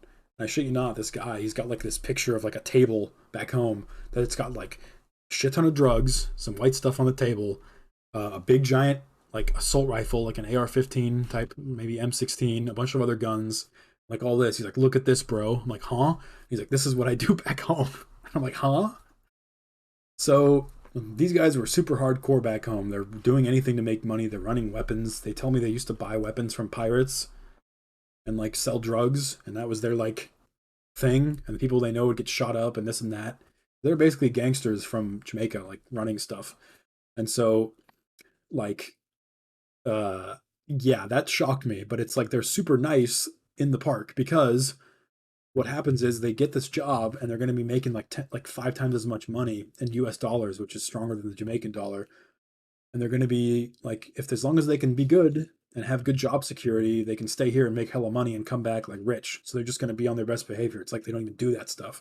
So it was super weird, and it's probably better I met them with them doing that job than them doing their other job. But I got to hear a lot of interesting stories about that, and they were all pretty good guys. But it's funny to think that they were like that back home because you just can't tell. Like they all just seem pretty normal. They'd smile and laugh with each other, and some of them kept to themselves, but some of them were super friendly. And it's like, holy shit. So yeah, if you have questions about certain things, I can tell you myself. So, and you can always ask questions in chat. I'll get to them. But something that I want to tell people, but I can't say everything on here because I don't want to. It's just not good for posterity and those people. And but if you know me in person, feel free to ask. Let's see. But I got really close with them. They were super nice here, and they obviously weren't doing any kind of illegal activity in the park because they wanted to keep their job. So what could I do really? Like that was that. As far as I know, they weren't going around killing people. They were just selling stuff. So, anyways, um, they taught me a lot of their slang. So they call it the Jamaican patois. So they taught me a lot of terms, and I can go around and say some of the terms, but it's going to sound cringy that I'm doing an accent. But you have to do the accent because that's how the words are said. It's like in Spanish class, you got to learn to actually use the accent to say the Spanish words. You got to get over the embarrassment and actually do it because that's how it's meant to sound. You can't be a white guy just being like, donde está la baño? You got to actually kind of roll with it, get the accent going, let the words flow. So, and it wasn't, they didn't give a shit. They were teaching it to me. They wanted me to say it that way. They'd correct me on my pronunciation. Wagwan. You got to say it that way. So that was a lot of fun. That was a really good cultural exchange. You don't get a lot of that day to day. So I enjoyed that a lot. And where am I on this? So one thing I did that I always remember is I brought a lot of my friends from Huff, and I was always telling the Jamaican guys, we got to hang out. Like, we're going to hang out one of these nights. Because they probably didn't have a lot of friends. They have each other, but they want to meet people. So I said, this night, because it's like my last night of work for the weekend, I'm going to hang out with you guys. We'll bring some drinks, and we'll drink some chips and stuff. We'll come meet you at Boys Town. We'll play cards. So we brought a lot of our friends. I brought one of my friends from work because he wanted to hang out with them. And they would all give us nicknames. They didn't give me a nickname, which was, I was expecting one, but I was just Grant because it's probably not a name they say a lot. So I had a friend named Severin who has like one of the coolest names I ever heard, Severin. And he worked in the kitchens, and he came along with me to the Boys Town meetup. He wasn't from Huff, but because he had been there a long time. But we went to Boys Town. We played cards. Me, Tony, Colin. I think my friend Jared was there. I know Severin was there. So they always called Severin because he worked with us. He showed up that day in like a tracksuit. It was like, I don't know if it was real velour, but it looked like velvet or felt. So they called him Silk Boss. Silk Boss. That was his nickname because he was like dressed in head to toe in silk, which is a pretty badass nickname. But he was like, huh? He's like, what does that mean? And they're like, no, trust us. That's cool. That's like the name of one of our big time rappers back home. And I was like, okay, cool. They give out lots of nicknames and stuff, which was pretty fun. I think later they started calling me Cool Boy, which was cowboy, which because it was like I was going off to the stables. So keep in mind this has been longer than a month. So one thing I learned that happened is this job they promised me, the stables, kept getting pushed back. It was supposed to start in late April. Pretty soon it became early May. So I'm in late April. They're saying, oh, early May, 2 more weeks, 2 more weeks. So it kept getting delayed. But I would just keep working on. Things kept being interesting. So I didn't care. The job kind of stunk. It got really, it wore me down because I'll talk about it later, but some things happened there. So all in all, for the Jamaican arc, that card game was like the crowning thing. We had a lot of fun there. Everybody got to hang out. I hung out with them some more, but outside of work, that was like the big thing. And I would see them around a lot. I'd always say hey, because they would ride around on their bikes together and stuff. So they definitely made work a lot more fun. That was the biggest thing. I'd come into work, I'd be happy because I had a bunch of those guys there. We'd always hang out. There were even some instances where It was some stupid shit. So it's like one as things were going bad at work, like a lot of political stuff started happening. I don't mean like democratic debate type crap. I mean like inner politics of the work environment. One time I thought I overheard someone saying they didn't like me. He was always kind of weird with me. Like he just seemed like somebody who would go and like snitch about stuff. And I wasn't doing anything, but it's like you don't want people working against you at your level that are reporting to the higher ups, right? It's no good. So I thought I overheard some guy saying like, I don't even like Grant. Like he kind of annoys me. I'm like, huh. I mean, he seems like the type because he was kind of weird. Like I was always nice to him, but there was one time where the Jamaicans and I were there. Me, Severin, and the Jamaicans were hanging out, and this guy who was supposed to be off the shift at like 8, which is before closing, right? 8's when the store closes, so he's supposed to leave at 8, but he decides to stay late for whatever reason and just try to maybe pick up extra hours or whatever. But he was supposed to be gone. 8 o'clock rolls around, all the chefs leave. It's just me and the Jamaicans and Severin, and we're blasted. We're like, we're super tired, so we're like, we're gonna go take a long break because nobody's here. We deserve it, so we're gonna go take like a 20-30 minute break outside. So we go sit outside, take a long break, just chill, talk, whatever, chewing up the fat or whatever. And the dude who's left, who's supposed to have left by now, Mr. 8 o'clock, comes out and sees us out there, doesn't say anything, but he walks back in. So I think from that point on, I'm one of the people he hates because he, in his mind, thinks that, oh, I can't leave because they're not here. They're not doing anything. It's like, dude, you're gone. You're not supposed to be here. Nothing that's after 8 is your responsibility or your prerogative to fix. So he puts it on himself to get mad at us for taking a break because he thinks that it's transferring the work to him or some crap. And I'm like, okay. So I think ever since then he didn't like me. So anyways, back to the thing is when things started going down at work, which I'll get into. Keep in mind this guy was not a friend of mine. He was like straight Mr. Management. He decided to side with whoever has more power, which is not me. I'm just some cook. But he's like saying he didn't think I was there because I was hunched over. But he's like, I don't even think I like Grant. So I sanctioned the Jamaican guys. I met up with them and I was like, listen up, guys. I don't know why I thought I could do this, but it worked. We were friends, but I was like, listen up, guys. So and so, this guy, been talking weird about me. I'm not sure about him. Can you guys keep an eye on him for me and let me know if he says anything weird? And so I'm running these like schemes. And so we have powwows and we're like an inner faction in the work. So it was super useful. But speaking of factions, like one thing I did because I had worked in lots of jobs, this job was super different because the break culture was weird. They like the way they enforced breaks was weird. The way they enforced the employee meals was weird. So I started feeling undervalued. So I really tried to create a camaraderie with certain coworkers who were like in on it. So a lot of things with unions are there's the hard asses that are like, I'm Mr. Work. I'm gonna work, work, work. I don't care. I don't want rights. I just want to work. If you don't want to work and you want rights or some shit, like you suck. I don't want to be with you. There's that kind of person, right? So there were some people like that there. There's also people who are kind of just there to please the management. They don't want to get in trouble. That's their biggest fear is getting in trouble with the management. So they'll do anything, they'll blow with the wind and do anything management wants, and they're not going to cause a stink, right? You don't want them on your team because they're always just going to rat you out or run away and go talk to management to try to save their own ass, right? And then there's the people who are there to work. They understand their value and they also want, a necessary amount of rights. And sometimes this overlaps Venn diagram style with people who are a little too greedy, don't work at all, and they overstate their value. So you don't really want those people. But there weren't a lot of people like that there because those kinds of people kind of get weeded out because the work is so demanding at the kitchen. So I got with the people, like 2 or 3 other people besides the Jamaican guys that were those perfect kind they know their value, they wanted more rights, they understand they're being exploited. So we had this kind of inner circle, right? And we would kind of start figuring out things weren't so good here, and we need to start calling the management on their BS because what I had learned later is our union rep, who's supposed to be doing this for us, was not there. He was injured for 3 months. I didn't even know he had one because I had not been there for 3 months yet. So this whole window, he was just gone. So I'm like, well, I'm going to invent the job and do it myself. I didn't even know we were supposed to have one. So we're an inner circle. So like one little thing we did is whenever we had to train the Jamaican guys, you're supposed to get something called training pay, which is 1.5 times pay because not only are you doing your job, you're training people, right? That was never revealed to us. No one said anything. They probably weren't going to bring it up until we brought it up. That's how it works in these situations. They just don't bring it up. They just pray. You don't know what the hell you're doing. Nobody reads the contract. We did. One of my very savvy friends, who was the senior cook because she had been there the longest, was super savvy on the union rules, this and that, scheduling. She was a great person to talk to for this stuff. She was like, hey, we need training pay. This is a new thing in this contract. So I'm glad she said that. So we got together, talked about it at our break. Stuff like this makes work fun for me. Fighting the power. But We got together and we went and talked to the chef amicably, but we're like, here's the contract. It says we need to get paid for training pay. Are we going to do it? And he's like, I don't know. And it's like, well, it says here in the contract that this is what we need. So we're kind of putting the irons on because it's like, hey, man, step up. This is your responsibility. Like the contract already says it. There's really no decision here for you to make. And he did not like that at all. We weren't being dicks. We're not like, you need to pay us now. We're just like, here's what it says in the contract.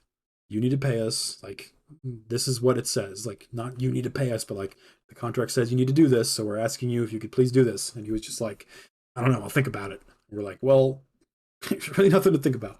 So he did not like us. Like he put more of a black mark on us for that. So keep in mind. But we did stuff like that, and maybe only one or two instances of that. But we all kind of as a unity, like a union, an inner circle, didn't really like the guy, the head chef, because he was very weird and petty, and he didn't like people like us. He liked the people that were they blew with the wind and they went for management. He wanted the suckers. He wanted the people that were scared to get fired, scared of management. He did not like people that knew their worth and stuck up for themselves. It was his nightmare. So he targeted us. We'll get into that later. But the Jamaicans helped me out. My inner circle helped me out a lot too. So yeah. So the next part is kind of sensitive because it is about my roommate Traveler, and I've kind of just not spoken about it, so I don't want you guys to feel tricked, but I'm trying to kind of put you in my mindset of how I was perceiving him up until now to kind of show you and illustrate the betrayal I felt when I learned the sort of things that I'm going to tell you here.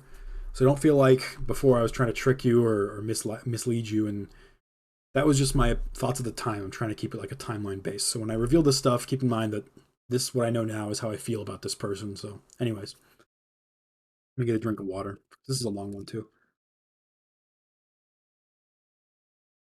All right.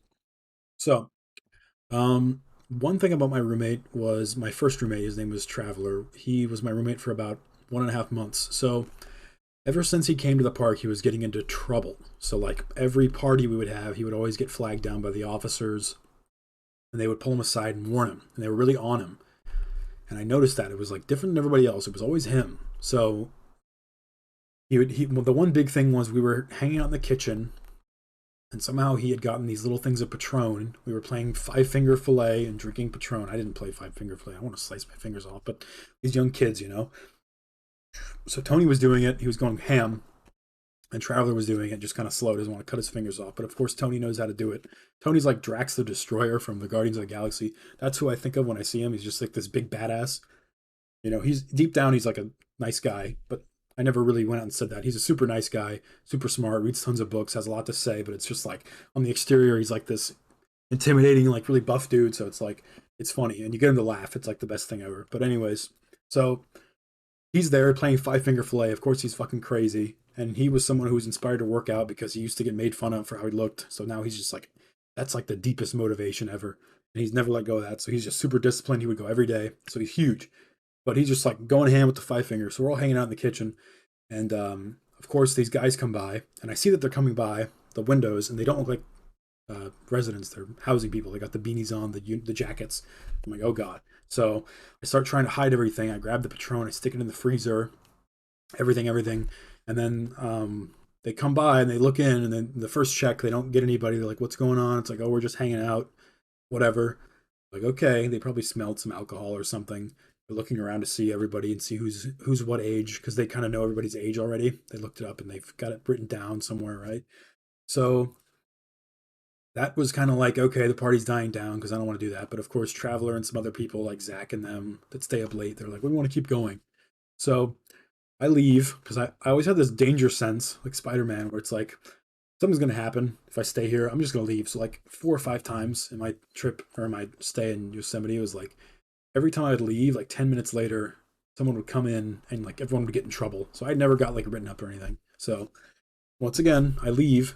10, 15 minutes later, I'm in my tent and I don't hear anything. But the story I was told later was the housing people came back. They figured out who everybody was, whose age they were, and they had the drink out this time. They didn't have me there to hide it or anybody.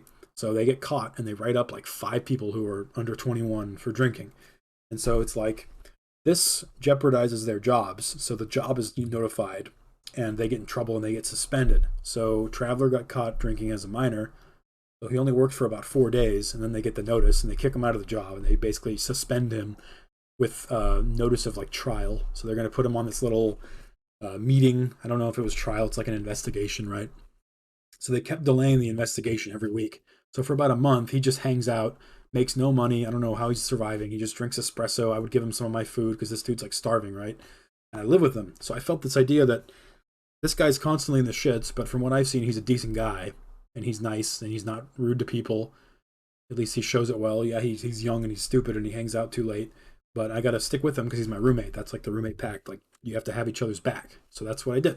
So I give him some food. I help him out. So they kept delaying his investigation. So basically, every night he'd just stay up till 4 because he didn't have to go to work. He'd just fuck around, drink a lot of espresso, get drunk, smoke cigarettes, this and that. And so one like I just started noticing the housing was always really like mean to him, and we were talking about it one night just in our tent by ourselves.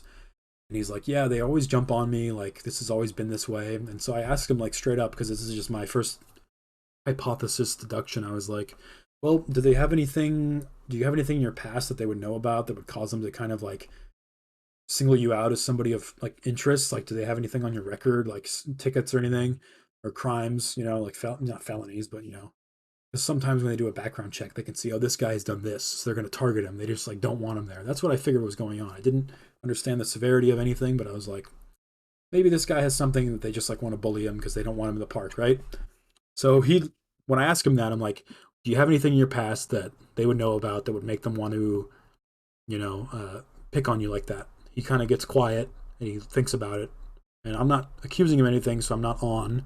We're just in our room. I'm not like on the ball. I'm just like waiting. I want to be comfortable with this question, so I'm not perceiving everything perfectly. But when I say that, he looks around and he's like thinking. He's like, "Well, one time I got caught for having like a what is it? What are they called? Hallucinogens. So it was like mescaline, which is like some kind of peyote or something." He's like, "One time I had one of that. I had that in my car when I got pulled over. So they had that's on my record, but that's about it." I was like, "Oh, okay. Maybe this guy's just a dick and he just doesn't like you for that because that's not much. It's not even like anything crazy. Category one or whatever they call it." So that was I remember that conversation very well because that comes into play later. But eventually, Traveler just got tired of waiting, and he's like, "I don't want to go to this investigation." That's what he told me. And he's like, "I'm just going to leave." So one morning they just decide they're going to leave. And I remember it was the morning after a big snowstorm, so we like got snowed in, which was like a magical time because I didn't really have a lot of snow when I grew up. So it was like middle of April, but we had a big snowstorm. I had to warn everybody, "Hey, Monday it's gonna snow. Like, get your heater on, get some like blankets." Everyone's like, "What?" Nobody checks the weather. So they're like, I'm like, nobody gets the paper, nobody has service. So I was like, "You guys got to get ready. It's gonna snow Monday. Like, it's gonna be 20 degrees outside at least." So the morning after the snow starts clearing up, and Traveler decides I'm gonna leave because I don't want to wait for this thing. This trial. They're just gonna fire me anyway. So what do I have to wait for? So he and Josiah were both from Florida. They became fast friends. When we hang out, like a bunch of us in the parking lot and just talk, they would always kind of talk to each other about Florida and bond over that. And Josiah had kind of alluded to some elements of his past, but they left together.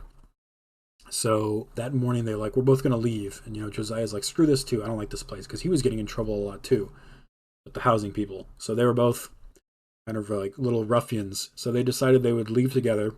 They took Traveler's truck and went to Death Valley in late April. So um, that's like the last time I saw them. And so they just left, and I was like, "Well, I'm gonna probably need to get a new roommate." So I organized that. I grabbed somebody I knew, and we agreed to do that, and that's a different story. But didn't see him for about a week, and so maybe a couple weeks later, well, I didn't see them ever since then. I've never seen them again. So a couple weeks later, I'm hanging out, and we're coming back from like a party or a get together, and we're walking toward my tent, and we see a ranger. And so the first thing is my friends are leaving my tent. My new roommate and his friend are leaving the tent, and one of them is talking about alcohol. So the ranger kind of flags one of them down, my new roommate Adrian, and he's asking him, why do you have? How old are you? Why do you have alcohol? Didn't have anything on him, so he couldn't write him up. But he's like, giving a warning. And then I'm like, okay, that was stressful. So I thought that was going to be it. But then the ranger is like, "I'm actually out here looking for someone. Have you seen anybody by the name of Traveler?" And then his last name. And I'm like, "Huh?" And at this point, no one called him Traveler. I'm just doing it for the story to keep his name out of it. So like if some crap happens where there's like because you'll see. But I'm for the sake of uh, sensitivity or I don't know. classified shit. So he says, anybody seen the name, somebody with the name Traveler Blank, his last name? And I knew the last name, so I was like, oh, do you mean so and so? Like, that was my roommate, but he left like a couple weeks ago. And the guy's like, oh, really? He left?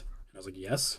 So he says, well, the reason I'm looking for him is he's a major suspect in at least two sexual assault cases. And I'm like, huh? And I guess this guy, this traveler guy, in the last two national parks he was in, it's the same story. He like got too weird with these girls, and no, he was not convicted as far as I know, but he's a heavy, he's a major suspect, the prime suspect in two different cases of sexual assault. So it's like big deal. So I'm like, what the fuck? So I didn't know any of this, and I was like in shock because I was like, what? And I pulled the ranger aside because he was there, and I'm asking him one on one. I told him, this guy, I live with this guy. I want to know what's going on, like what is happening. And this guy was pretty new, so he's pretty loose-lipped with the case details. Don't know his name. I'm not going to say it. I don't want the guy to get in trouble. But he's just telling me everything he knew. Like, oh, he's from this. Like, did you know that he went to Death Valley? I'm like, yeah. He's like, well, someone here reported him for this. And then also at one of his other parks before that. I was like, Jesus Christ. And he's like, also, we've been getting reports from some of the girls here in Yosemite that he's been involved in some strange behavior. I'm like, oh my God. So it was crazy to hear that. I'm like, I live with this guy. I slept 4 feet from this guy in the same place. I had his back, and it was like super heavy on my conscience. I'm like, how can I make this right? Because it seems like I actually helped this guy get away, not knowing. And it was just like super messed up. I couldn't even fathom it. So the ranger left, and I'm like, what can I do? So I think he gave me a phone number to call if I knew anything, because I asked for that or something, because I'm thinking, well, maybe I should help out, because this is like heinous. However you feel about policemen, this is a ranger, it's not a policeman, and second of all, this is just an awful thing, so I had to help. So these are not like the petty housing officers, these are like the real thing. So yeah, I was like, Jesus. So I kind of privately, I didn't tell people because word spreads way too fast that I was looking into things. I just privately kind of had a notebook. I went around. I was asking people questions. And I just bought I don't want to make jokes because this is pretty heavy, but I had a cowboy hat because I bought one because I thought it'd be fun. It looked cool. It looks dope. But anyways, I'm going around with a notebook and I'm like asking people questions. I'm personally writing like a timeline out of events, things I remember, things that didn't add up, certain things I'm not going to talk about, but like certain events where we lost sight of somebody and they came back and then they just left the park because they had like a breakdown. And it's like, well, what happened there?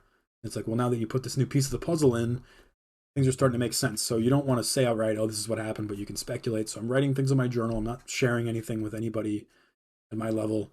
I'm asking people questions. I'm writing stuff. And it's like I'm trying to get everybody's account. And what I learned was I started talking to some of my friends who were girls, and they knew this guy was no good because girls talk to each other about this stuff. It's very important, especially when you're out living in tents. So it's like they knew this guy was like this.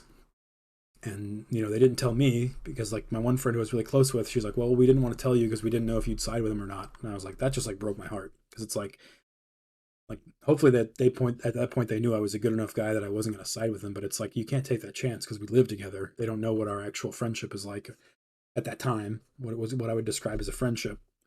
So it's like, it just made me so sad to hear that because it's like, that's so true. And it's like, you just can't do anything. So they all knew this guy was no good. He was going around like harassing this girl who told him she didn't want anything to do with him. And so, he was just like being persistent and creepy. And so all the girls pretty much knew. And so when I was going around talking to my friends who were girls, like they would all say like, yeah, we knew. And we were all like staying away from him and he was weird. And we heard one of the people that he was harassing was someone from one of his old workplaces. She knew him there and she heard bad stories about him there. I'm like, Jesus Christ, man. This whole time. And it's like, you don't know unless you're a girl and you perceive how these guys act. It's like a sense. But as a guy, you're like, how are you going to perceive unless you see him with girls and you see how he acts? But he seemed normal when we were as me and him. So it's still kind of something I think about. I'm like, so I had to gather all of the information and leads, and I wanted to go talk to the Rangers and tell them everything I knew because my goal was to make sure this guy doesn't come back. I don't want this guy back here. I don't want anyone to have to see him again that's affected by him. So that's pretty much what I did. So this was all happening and converging at the same time as a big thing at work was going on. So I'm going to try to tell this story at the same time. But keep in mind, this is all happening in the span of the week. From me learning from the ranger to me writing down in my journal what's going on. The journal came in handy. So I'm taking notes. I'm not sleeping well because of this and other things. And I'm going around asking people questions. I'm not having any fun in my off time. I'm working, and then I'm going back and I'm working on this. And that's what I do. And then I go to bed. I wake up in the morning, prepare this, and then I'm also working on this work stuff. So let's get into the work stuff because this is pretty juicy too. All right. So the workplace, this job could have been pretty fun. A lot of the jobs here that I learned about in Yosemite could have been pretty fun if the management just relaxed. But the problem with this place, Yosemite Valley and Aramark, is they're underpaid, understaffed, overworked, and from a logistics standpoint, they just don't have enough facilities to make the area like work for them. They just didn't have enough. They bit off more than they could chew. So everybody's like suffering. The management's overworked. They have no job protection. If they fail, they're gone. So they're acting like crazy people, trying to meet quotas, treating workers like cattle, and therefore the workers are stressed. They have no rights. They're treated like cattle. They don't get breaks. They get bullied. There's no justice. So it's all of this crap going on. And this place is just like a, I hate to use this word because it's so cringy, but it's like a capitalist hellscape. It's just the workers have no rights to do, they can't congregate. They can't fight back. They can't speak their mind. You can get fired for nothing. Or if they don't like the shoes you're wearing, they can fire you. That's something I got told a lot, and I could see stuff like that. It's like, oh, this guy said something I don't like. I'm going to fire him for his first 60 days. So the union's not giving us any power, and no one knows their resources because our job location, the union guy's gone for 3 months. He's injured, and there's no resources. It's like hidden in the back on a billboard no one talks about. When I joined, no one talked about the union because the chefs are all management. They're not in the union. They don't want you to know. So nobody was there to brief us. We're all just like, what do we do? So the chef at the workplace pretty much had a problem with me since very early in work because my buddy Severin, I became friends with him and I could tell he was kind of anti-establishment there, which was nice to have someone like that, right? So one sec. So he Severin told me one day the chef's gonna ask you, Chef C, the head chef, he's gonna ask you, is this just a summer job for you or do you actually want a career in cooking? And he said, what I did was I made the stupid decision of saying, oh, I actually want a career in cooking. So now the chef rides me every day, makes me work super hard, singles me out, goes super hard on me just because I said that. So he's like, if the chef asks you, even if it's not true, just say it's a summer job. So for me, I was lucky because it is just a summer job. So I didn't have to lie. But it's like that day came after I was doing pretty well. I was helping him out with stuff. It seemed like he actually was pleased with something I did the first week, the last time ever. And he says, oh, so he's like eyed me out as a potential, mark. He's like, oh, is this just a summer job for you or you actually want a culinary career? It's exactly as Severin said it was going to go. And I said, oh, no, it's just a summer job. So he's like, oh, that's all he says. But in his mind, he's saying, oh, this guy's just some whatever. I don't give a shit. So he instantly marks me as someone he doesn't care about after that day. So, and secretly in the back of my mind, I know I haven't said it yet because my dad mostly said, like, don't tell people you're going to leave, that you have a different job lined up because they're just going to pile everything on you. I knew about my stable job that was happening in April at the time, and I didn't want to tell anybody because if you tell someone you're going to leave in a month, not only are they not going to like you because you're jumping ship, but they're going to, like my dad said, pile extra shit on you because they don't have to care how happy you are because you're leaving anyway. So you have nothing over them. You give away your power. So I didn't do that. But when I told them that it was just a summer job, I'm like, well, I got my stable job. So, then as the time passed, down the timeline, like a month later, after they kept delaying and delaying, finally it was set in stone. In a month from now, I'm going to be going to the stables. I had organized it. So one big thing here I haven't said yet is the guy that hired me was the general manager, remember? So I actually had developed a good friendship with him, just kind of like professional. I would go see him directly when I needed something, which was super good. Like, I don't think that's something everybody had. I just got lucky because he's the one that hired me. I knew his number.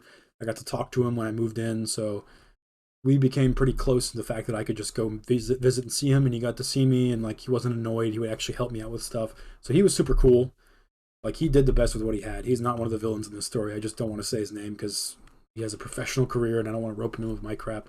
This even gets more than 10 views, but So, um, the thing is, I was able to talk to him, and that was something I had accidentally revealed, and I think the chef kind of knew, which threatened him, even though I wasn't the kind of person to use that against the chef to get what I wanted. It was just more like I was talking to the GM about my job that was going to be happening because he needed to be able to move me to the stables. So that's just pretty much what we talk about. Oh, your job's coming up, blah blah blah. So, anyways, all that to say, the chef did not like that. He felt threatened by that. So that's another reason he didn't like me. And so, a month away from my stable job, I decided I'm going to give him a month's notice because I'm leaving anyway. And it's funny because I just realized I directly contradicted in this story what I just told you is you don't tell them because uh, then you have no power over them. But I had the conscience of, well, I like this place and I like my coworkers and I want to be able to tell everybody and I want to tell the chef first because I don't want to just leave them high and dry. I felt like I was a big part of the kitchen. I actually got stuff done, you know. So a month away, I go tell the chef and we meet in his office and I'm like, hey chef, and he's like, what is it? He just wants to get the meeting over with. I can already tell. He doesn't want to talk to me. It's like, Jesus, aren't you supposed to be the boss? And I'm like, well, I want you to know that a month from now I'm going to be going up to Wawona for the stable job. He's like, okay. I'm like, well, I won't be working here. He's like, anything else? Nothing to say, like, oh, congratulations, or literally any small talk. We haven't fought or anything at this point, so I don't know why he's being so, like, frank with me, but it's just like, okay. And then I'm like, that's it. He's like, okay. And then he just leaves. I'm like, what the hell is this guy's problem? He's so weird. So, guy just doesn't like me. And that day, I was taking stuff out of the oven, and we literally don't have oven gloves or oven mitts or hot gloves. So we would just grab towels, like we're 21-year-old college bachelors cooking up pizza rolls, and we would grab wet towels and grab stuff out of the oven at 500 degrees on these trays, and it would burn straight through the towels and burn my hands. And I would tell everybody, and their solution was just, oh, just get used to it. Get calluses on your hands from burning it. It's called chef hands. Just burn your nerves off. I'm like, I'm not doing that. So I go talk to the ordnance guy, the storeroom guy, super cool guy, works there. And he was like, "Oh, you can put in a request, but you have to ask the chef. Like, if you want to, you can ask for some hot gloves." So this is still the same day I told him about the job. So I go in and I talk to the chef. I'm like, "Hey, chef, like, is there any way we can get like hot gloves?" And he's like, "What for?" I'm like, "Oh, well, the oven it's super hot to use towels, and I just like I think it burns my hands." And he's like, "Well, I'm not going to do it for you because you're leaving." And he starts laughing. I'm like, "Well, okay. What about everybody else?" And he's like, "No one else wants that." I'm like, "What?" So this guy always had this problem where anytime anyone suggested, well, at least in my opinion, anytime I suggested anything to him, he would just shoot it down immediately. Even if it was extremely logical, the perfect thing to do, he'd just shoot it down because that's who he was. So I told him maybe other people want hot gloves because there's going to be other new people. I didn't say this, but there's going to be other new people later down the line. They don't all have burnt, calloused hands and they don't want to burn their hands off and drop shit everywhere. Ever think of that, dumbass? So he's like, oh, well, nobody else wants that. And I just don't even know what to say because he's being so juvenile. I'm like, okay, whatever. And then he's like, so, you know. Other than that, like another situation like that, we're learning the pizza station. I'm doing my pasta, mind you. I'm actually fucking working, and they're having a pizza party across the way in the pasta station, where they're making each other's pizza for each other, and only the management can eat it, and they're not sharing it with any of the cooks. Just management eating pizza with themselves. Be like, this is so good, yum. I'm like, what the fuck? I'm working so hard. I'm sweating. I'm looking up, and they're having a pizza party with themselves. It's just I hate seeing stuff like that where people are when I'm working super hard, and I look up, and my bosses are just like dicking around. I just lose respect. It's like you can have you can be a boss and enjoy yourself. Just don't do it in front of people that are working super hard. Like I obviously don't want the bosses to be slaving because they have their own jobs to do and stuff. But it's like stop. Like just don't do it in front of me. And at like rush hour, they're having a pizza party at rush hour, 5 o'clock to 6 o'clock p.m. That pissed me off. But they're making a little pizza party, and I overhear them. My friend Daniel's talking because he's like friends with the chef because the chef just likes Daniel because Daniel never makes a problem, and he's one of those guys that goes with management. But Politics Society is a really cool guy, so I never had a problem with that. But they're like talking about the pizzas, and he's making one with what is it?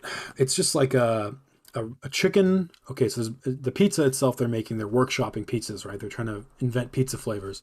So there's barbecue sauce layer instead of tomato sauce for the pizza, cheese, and then chicken. And I think there might be ranch, but I'm not sure. There's something else on top, like green onions or something. And so they take a bite. I didn't try it, but Daniel tries some, and they're both eating it, him and the chef. And the chef's like, "Huh, it's pretty good." And then Daniel's like, "Yeah, it's pretty good, but I think it could use like a little bit more of a kick, something with a kick, right?" And the chef's like, "I agree." So I'm right there, and I'm like, "Well, what if you use buffalo sauce, right? Buffalo, like buffalo wing sauce." And the chef, in all his wisdom, was like, "Well, I don't really think buffalo and barbecue sauce go together." And I'm just like dumbfounded. It's like such a stupid statement. I don't even know what to say. Like I don't even have an argument for it. So I wasn't ready to like steep down that low to actually have a comeback to that. So just like, huh. I'm like, this guy is supposed to be like a chef, and he doesn't understand that barbecue and buffalo are like two of the greatest sauces together ever. Like, if you've never had it, just mix them. They go perfect. Just add some spice. He's like, I don't really think they go together. I'm like, are you dumb? So he just shoots me down because it, gets him off or something. He just likes telling people no. It's his version of authority. So, you know, and so one other thing I notice is I can't make anything substantial of this, but it's just like a observant observation. Is when I look around the kitchen, and unless you're a chef, if you're just a cook, he doesn't like you if you're a guy, or unless you're somebody that like super sucks up to him. If you're a guy, he's super curt with you. He never smiles. He never says anything funny. He doesn't joke around with you. You're not his friend. With the chefs, you're friends because they dick around all the time. It's a little fraternity of guys who don't work hard and they joke around and shit. And the other chefs just do it to keep their job. But that's like his kind of work culture. He's just going to dick around and then order us to do all the hard stuff, right? And then, but the other thing is, if you're a cook and you're a girl, then the jokester comes out. Here's Mr. Smiles. Here's Mr. Sweet Talking, Mr. Jokes guy, right? All of a sudden, he's Mr. Snazzy Dialogue, funny things to say. I'm observing this. I'm like, well, this is freaking weird. And I'm talking to my other coworker, the one who's the senior cook lead, who he doesn't like her, but she's a senior cook, and she's like, yeah, he's been weird with girls like that the whole time. I'm like, that's creepy. I don't like this at all. So just to say, this is not a reputable guy. This is not somebody I like on many different levels. I do not appreciate him as a person. So whatever. The next big thing that happened was the big climax, kind of not even the climax, but the big everything came to a head, which was this event called Pasta Night at work. As I've told you, I used to be the guy that was the pasta station dude. When Daniel and I were there, we'd work together. If Daniel was gone, I'd do it myself, maybe have someone help me. But today it was me by myself. Daniel wasn't there, and there was going to be something called Pasta Night. And I didn't know what Pasta Night was. Sometimes we'd have random crap, like kids would come, so we'd make extra food for them, right? So no one told me what the hell Pasta Night was, and I was working on the pasta station, and no one thought it'd be a good idea to tell the pasta guy that it's Pasta Night. And lo and behold, I love saying that. It's 4 o'clock, going on 4:30.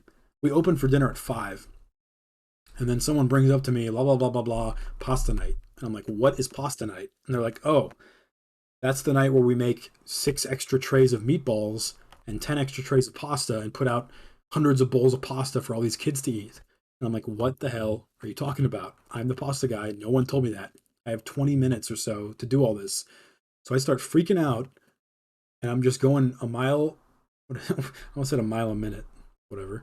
A mile an hour. I don't know, mile a minute, whatever. I'm going fast as hell. I'm loading up the meatballs, which take a long time. You have to run them through the oven twice. I'm loading up the pasta. I'm going insane. I'm going fast, fast, fast, fast, fast. I have 2 seconds of downtime, so I run over to the main kitchen. I'm like, can I get some help? I need help with pasta night. That's all I could think to do because there's like 10 people in there. Nobody comes over to help. They have their own stuff to do. And so I'm working, working, working. I'm in my own head. I'm anxious. I'm like trying to get it all going. And the head chef himself comes by. He walks over to the pasta station. He doesn't start helping. He just stands there. He's like, what's going on? I'm like, it's pasta night. I got to get shit together. Like, I got to go. And then he starts getting anxious because he sees me, but he's not doing anything helpful. He's just getting angry because he's anxious. It's like, sorry, we're trying to work. And I'm working, working, working. He's like, well, what do you need help with? And I'm like, well, I just need to be able to make the pasta. He's like what? What do you need help with? And he keeps saying it, and he's getting more and more frustrated. And he's putting me in this situation, right, where I have to like give him orders. And I would never do that because he's my boss. I'm not going to order my boss around like, help me right now. I would say, oh, if you could please, blah, blah, blah. But I don't even want to do that. I don't want to even ask him for anything because he's my boss. So it's like, if he wants to elect to help himself, he can. But I have to do my own thing. If he wants to bring someone to help me, I can ask them for help because they're my coworker. But he's my boss. So I would never be like, help me with pasta. And then so he just keeps getting more and more frustrated. And I was like, I don't know, like I need help. Like, can I get someone, if I could have extra hands, that's what I said. If I can get some extra hands, that'd be great. And he's like, and then he just blows up and he's like, well, what the fuck? Why are you so fucking mad? Like, this is word for word what he's saying to me. He's yelling at me, swearing when I wasn't swearing at him. He's like, stop getting so fucking mad. Just shut up and do your fucking job. And I'm like, what the hell? Like, why are you yelling at me? And he just gets all puffed up and mad. And I'm like, I don't know what pasta night is. I have to make like 6 trays. Nobody told me what's going on. And he's just like, just do your fucking job. It's not a big fucking deal. Just make pasta. I'm like, what? I don't say anything. And I try to just walk away because it's like, this is too much for me. I just need to go take a breather. The chef just swore at me for no reason. He doesn't usually do that. It's not that kind of work environment. I'm like, I can't be talked to like this. So I'm leaving. And as I'm leaving, he storms off too. And he starts just telling people what to do, or he starts telling me what to do because he's in one of his moods. He's like, and turn your music down and make more meatballs and make this. And then he's like, sees one of the girls from the front, and he's always yelling at the girls from the front. So he sees one of the girls from the front, And he's like, Sadie. And she's like, what? He's like, never mind. But he was about to yell at her too. I'm like, what is this guy's problem? So he just storms off. Great help, by the way. I asked for help. This guy comes back and yells at me and leaves. That's great. I just sent someone over to help me set up, but no. Anyways, Jesus Christ. So he goes and does that. And I go and talk to my friend who's there, the senior cook. And she's like, wow. Like, I tell her what happened. She's like, Jesus, like, that's awful. Like, you should just go talk to the general manager right now. So just go talk to him right now and get it settled. And I'm like, that's a good idea. I can do that. She's like, yeah, just take a break and I'll cover you, right? So I leave the building and I go talk to the general manager. I go get to see him. I'm still in my dirty work clothes, but I brush them off as best as I can, take the shirt off and all that. And I talk to him and I tell him most of the stuff you've heard already. I told him about the oven mitts, how he's been treating me different since I told him about the stable job, you know, how he doesn't listen to me, shuts down my ideas, the girl thing, which was big, but I was pissed. So I told him about the girls, how a guy acts different with girls, and how he just cussed me out for no reason and just yelled at me. You know, it's a big deal because it's like you can't do that, especially when I didn't do anything. It's like you can't just scream at a worker and cuss them out for no reason. So I'm basically saying, hey, this guy's a grade A asshole. So I talk to the GM and I leave and I decide I'm going to take my lunch. So I come back and I say, I'm going to take my lunch because I deserved it. It's been like 5-6 hours since I clocked in. I was like, I need lunch. So my friend covers me. I always make sure I'm covered. I don't just go. And as I'm on lunch, I guess what the timeline was, the chef had gone looking for me and couldn't see me because now he realizes he might be in some shit. And he wants to try to figure out what's going on. But I just forgot a big part of the story, but I'll tell you after this. So I'm on lunch, right? And I get a call from a number I don't recognize, and I answer. I'm like, hello? And then this lady is like, hello, this is such and such. I'm the front of house manager for the kitchen, and I've heard of her name, but I never talked to her. I'm like, hi, why are you calling? And she's like, well, we just got a report that you might have just, what was it? Abandoned your workplace? I was like, no, I'm on lunch. She's like, oh. She's like, well, is there anything I can help you with? Like, is something wrong? And I'm like, who is this person? Why is she being like this? And I'm like, in my head, I'm envisioning her in the chef's office calling me, and I'm on speakerphone, and they're trying to get me to talk about what's wrong. And maybe they think that I did go talk to the GM, and they want to know what I said. They're trying to get the information out of me, right? So I'm like, I'm going to be frank. Like, I don't really know you that well. I don't want to tell you. So I'm just on lunch, and I'll be back. And she's like, oh, okay. Well, if there's anything you could talk to me. I'm like, no, I don't really want to. I don't know you. And from what I've heard, she's in on all this too. She's in on the politics. She's like, just like the rest of them, she'll screw you over. So that was a big thing. So to fully understand why I think the chef got so mad at me there, on top of all the compounded stuff of him just having personality problems, the day before that, like let's say pasta day was a Wednesday, right? It was May the 4th because, hey, 4th day. May 5th was Cinco de Mayo. So that's a Thursday that I had off because Tuesday, so Thursday, Wednesday, Tuesday, the day before pasta night, I come into work, I see my work schedule, and I look, and I'm looking at both pages, and I count the days, and I usually work 5 days, 40 hours, pretty standard, right? I'm counting the days, and this guy had scheduled me for 6 days in a row, which nobody does unless you want to. So I'm like, that's weird, but he probably doesn't care. I mean, they didn't even have my last name capitalized for a month till I had to ask him to capitalize my last name. He doesn't give a shit about me. So I look at that and I'm like, well, that's weird. So I'm like, what should I do? So I go talk to my best friend, the shift lead or the lead cook, the senior cook. And she says, well, they can't make you do that because frankly, you have seniority. You've been here a really long time. We just got a bunch of new workers. We have like 10 new workers since I showed up. And there's no way you're going to be working 6 while they're not. So you should go talk to the chef and ask him to give you 5 days or change your scheduling. And I was like, perfect. That sounds great, right? So my mistake is I go ask the chef and he says, well, talk to me. Or he's like, he does his standard like, oh, come back to me later. Just like basically fuck off. I don't want to talk to you. That's the first thing he says. And then later I see he's alone in pasta station all the way on the other end of the kitchen where there's nobody for a witness. And I go talk to him alone. That was my mistake. You got to have somebody with you because you're going to hear what happens. So this is exactly how the conversation went down. It's burned in my brain because I had to remember it. I had to memorize it for later. I go talk to him in the pasta station. I say, hey, chef. And he's like, what's up? And he's like, you know how I asked you about the scheduling thing? He's like, yeah, what is it? Once again, he's doing that technique of just saying the exact minimum amount of words to just end the conversation because I guess he just loathes talking to me, right? And I'm like, I tell him, well, I noticed on the schedule I'm scheduled for 6 days in a row. I let it hang. And he says, yeah, what about it? I'm like, well, I don't really think I should be working 6 days in a row. I didn't ask for overtime, and I have seniority, so I don't need to be working six. And he doesn't say anything. He just says like, okay, what do you want to do? What do you want to do? I'm like, well, I think it'd be a good idea if I could pick one of those days to take off, and then I wouldn't be working 6 days in a row. How does that sound? He's like, okay, what day do you want? What day do you want? He's just trying to get it going. It's like he's not even having the thought. He's just saying. I'm like, well, how about Thursday the 5th? I'll take Cinco de Mayo off. He's like, okay, good. I'm like, okay, great. I'm going to go mark it on the schedule. So I go into his office, which you're allowed to do. Someone told me I need to do this. I think the lead cook said, go into his office, mark it off, and then go into the board where everyone looks and mark it off. So that way he knows, and all the workers know. Everybody knows. And then I went around telling everybody, because I didn't want people to get screwed over. I wanted to let them know, hey, the schedule's changing. Taking Thursday off so everybody can move the parts around. Told the other chefs, told my cooks, right? Taking Thursday off. Wednesday happens, pasta night, the big yelling fiasco, right? Thursday, I don't go to work.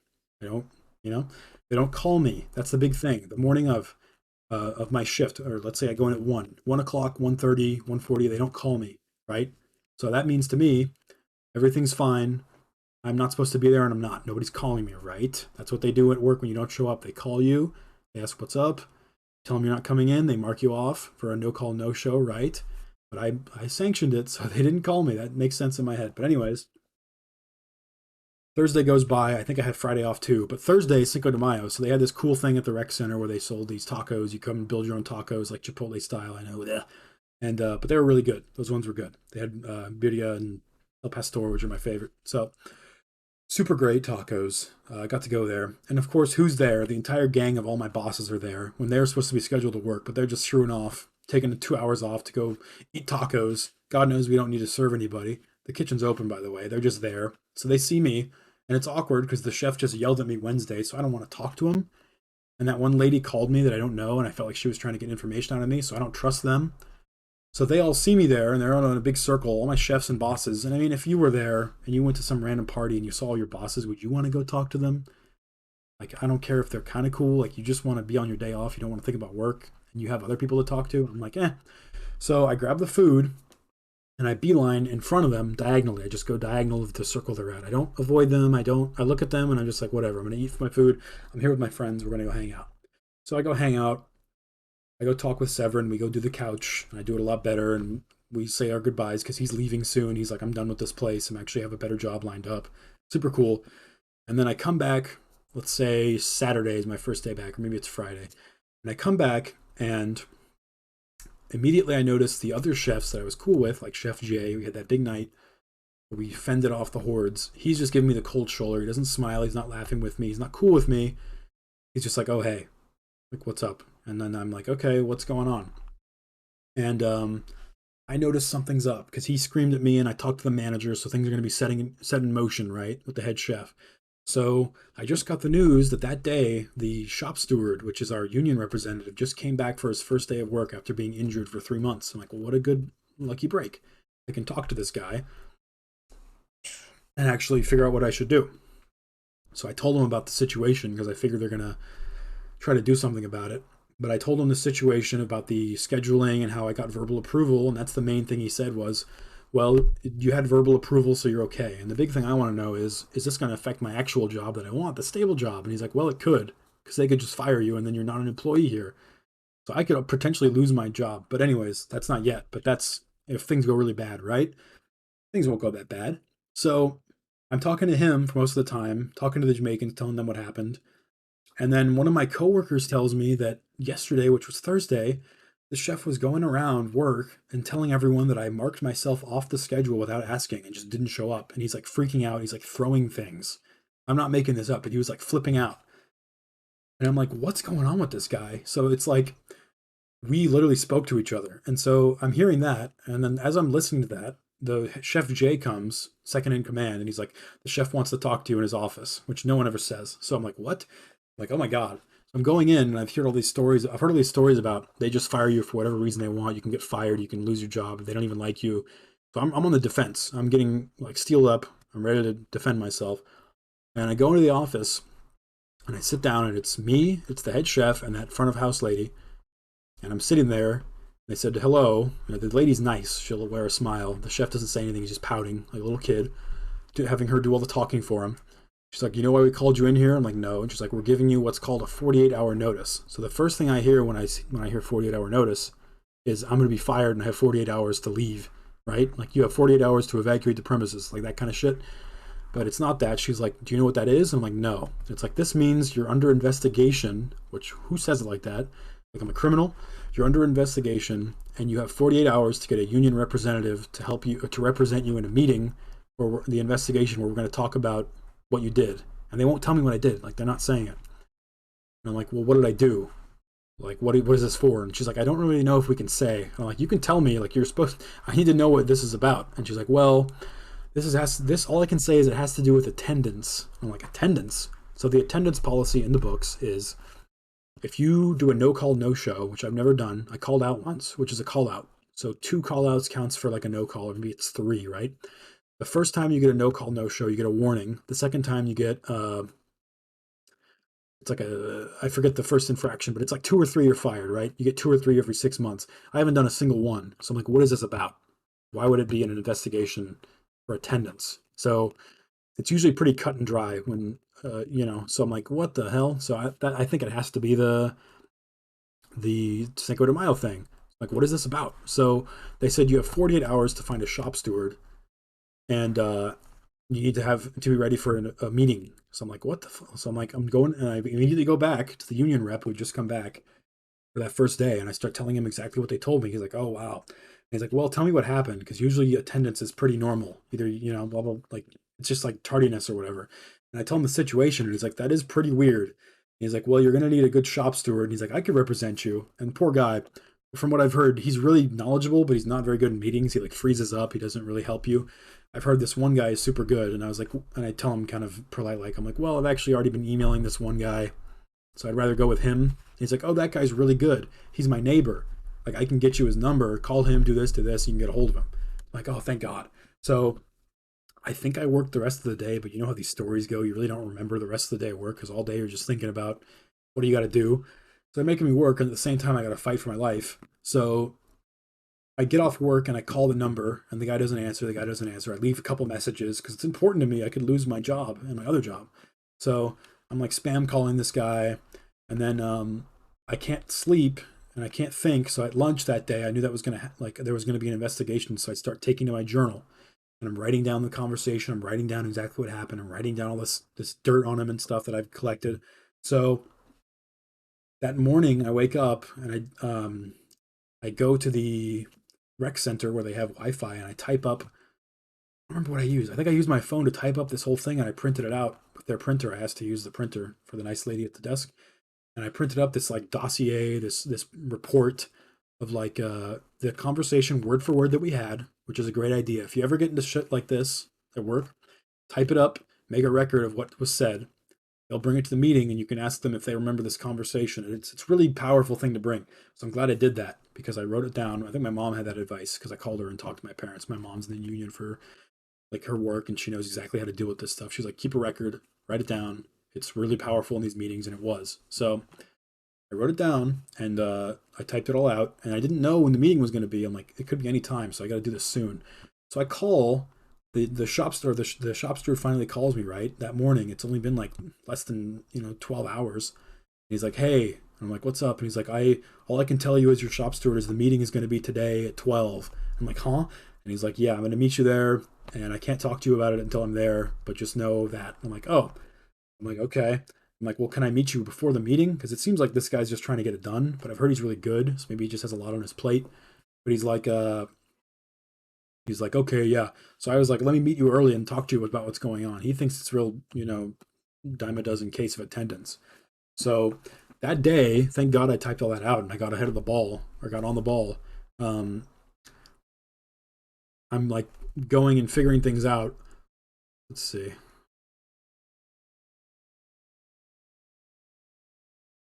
Maybe it was the next day. For the sake of the story, let's say it's the next day. So my mind's totally all over the place. Every night I'm like not sleeping. It's like a battle's coming up. I feel like a general that's about to go to battle. Yeah, I can't talk about anything until we're sitting at the meeting for your own defense. I know. It's like what? Like it's like a public attorney or something.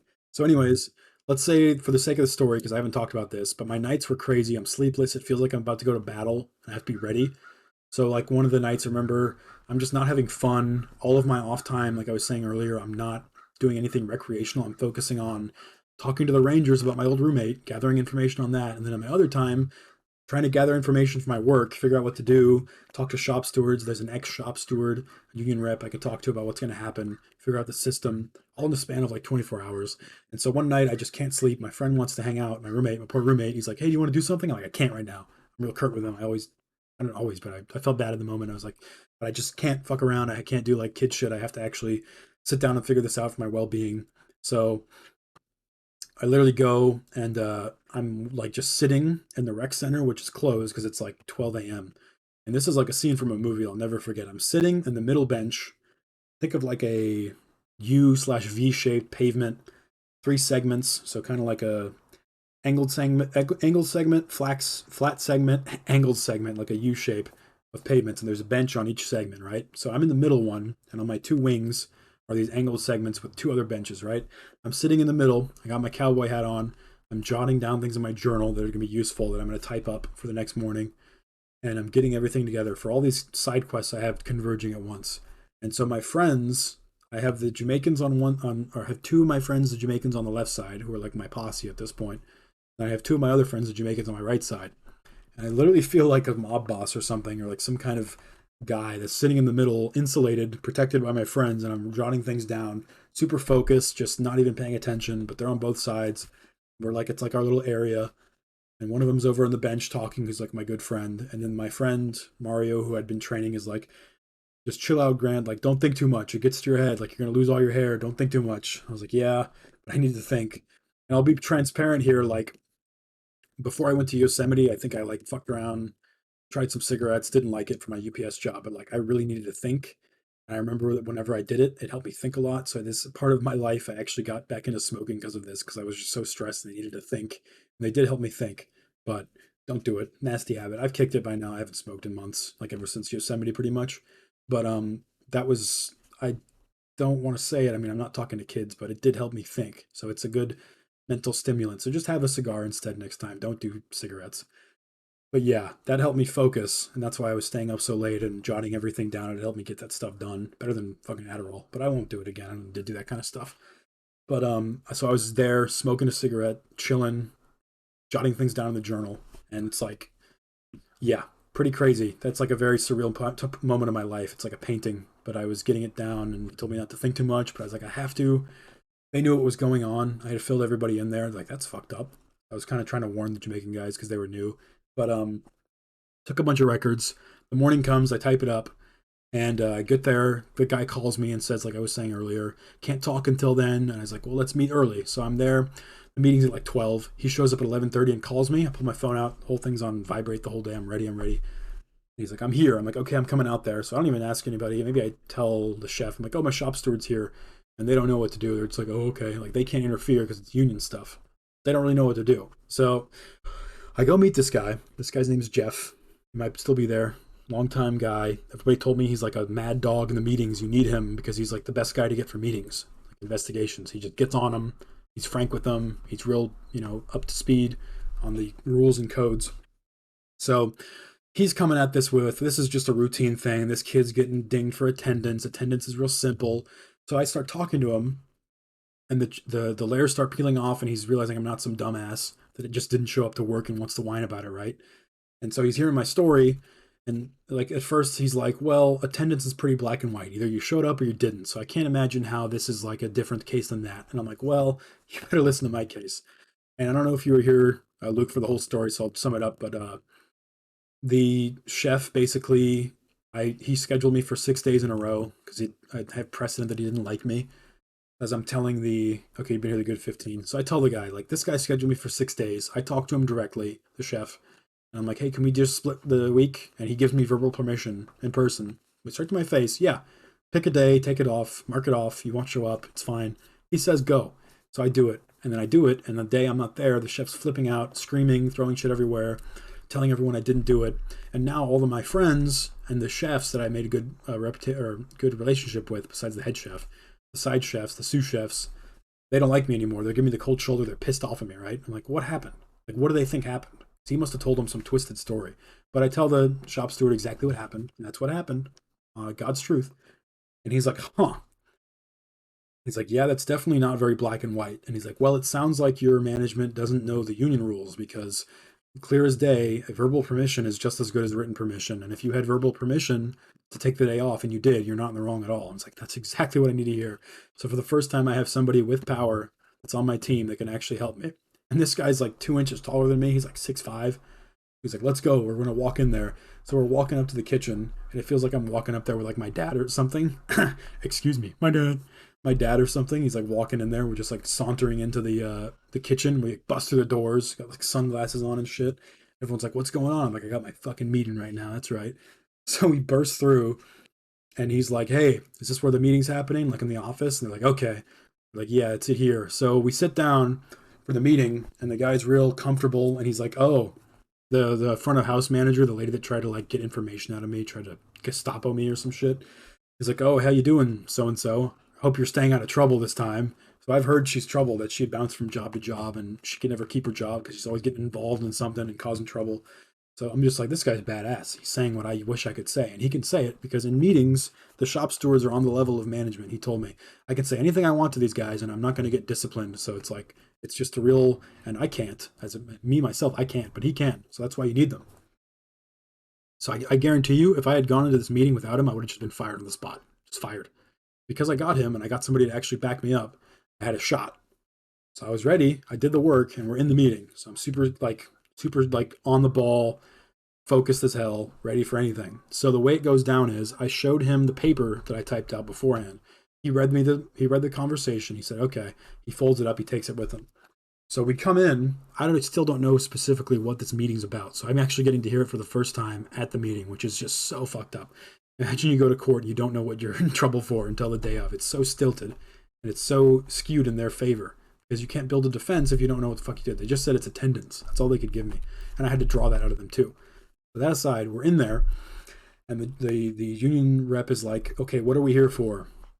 And they said, well, we're here because regarding attendance, because we believe Grant no call, no show to work. So the fact they're opening an investigation on this already, the grounds of it, is ludicrous because you need at least 3 for it to be a discipline. So I don't know what this was going to be, but they could have fired me for this because they're making an official movement, right? So I'm in there and they're saying, well, we know that he came in and he marked himself off the schedule and didn't show up on Thursday when he was scheduled to work. And then and that's the first thing they led with. So that was their first bullet point, right? And so this was like the movies. I got to do the 2 things in movies that they do when you got a lawyer with you, right? What are the 2 things you think of? Someone's in a meeting with the lawyer, like Social Network or some Better Call Saul shit. You lean over, the lawyer says something in your ear, you ask him a question. It's like real secretive. They can't hear you, right? I got to do that. So they would say stuff and I was like, should I speak on that? And he's like, no, don't even say anything. I did shit like that.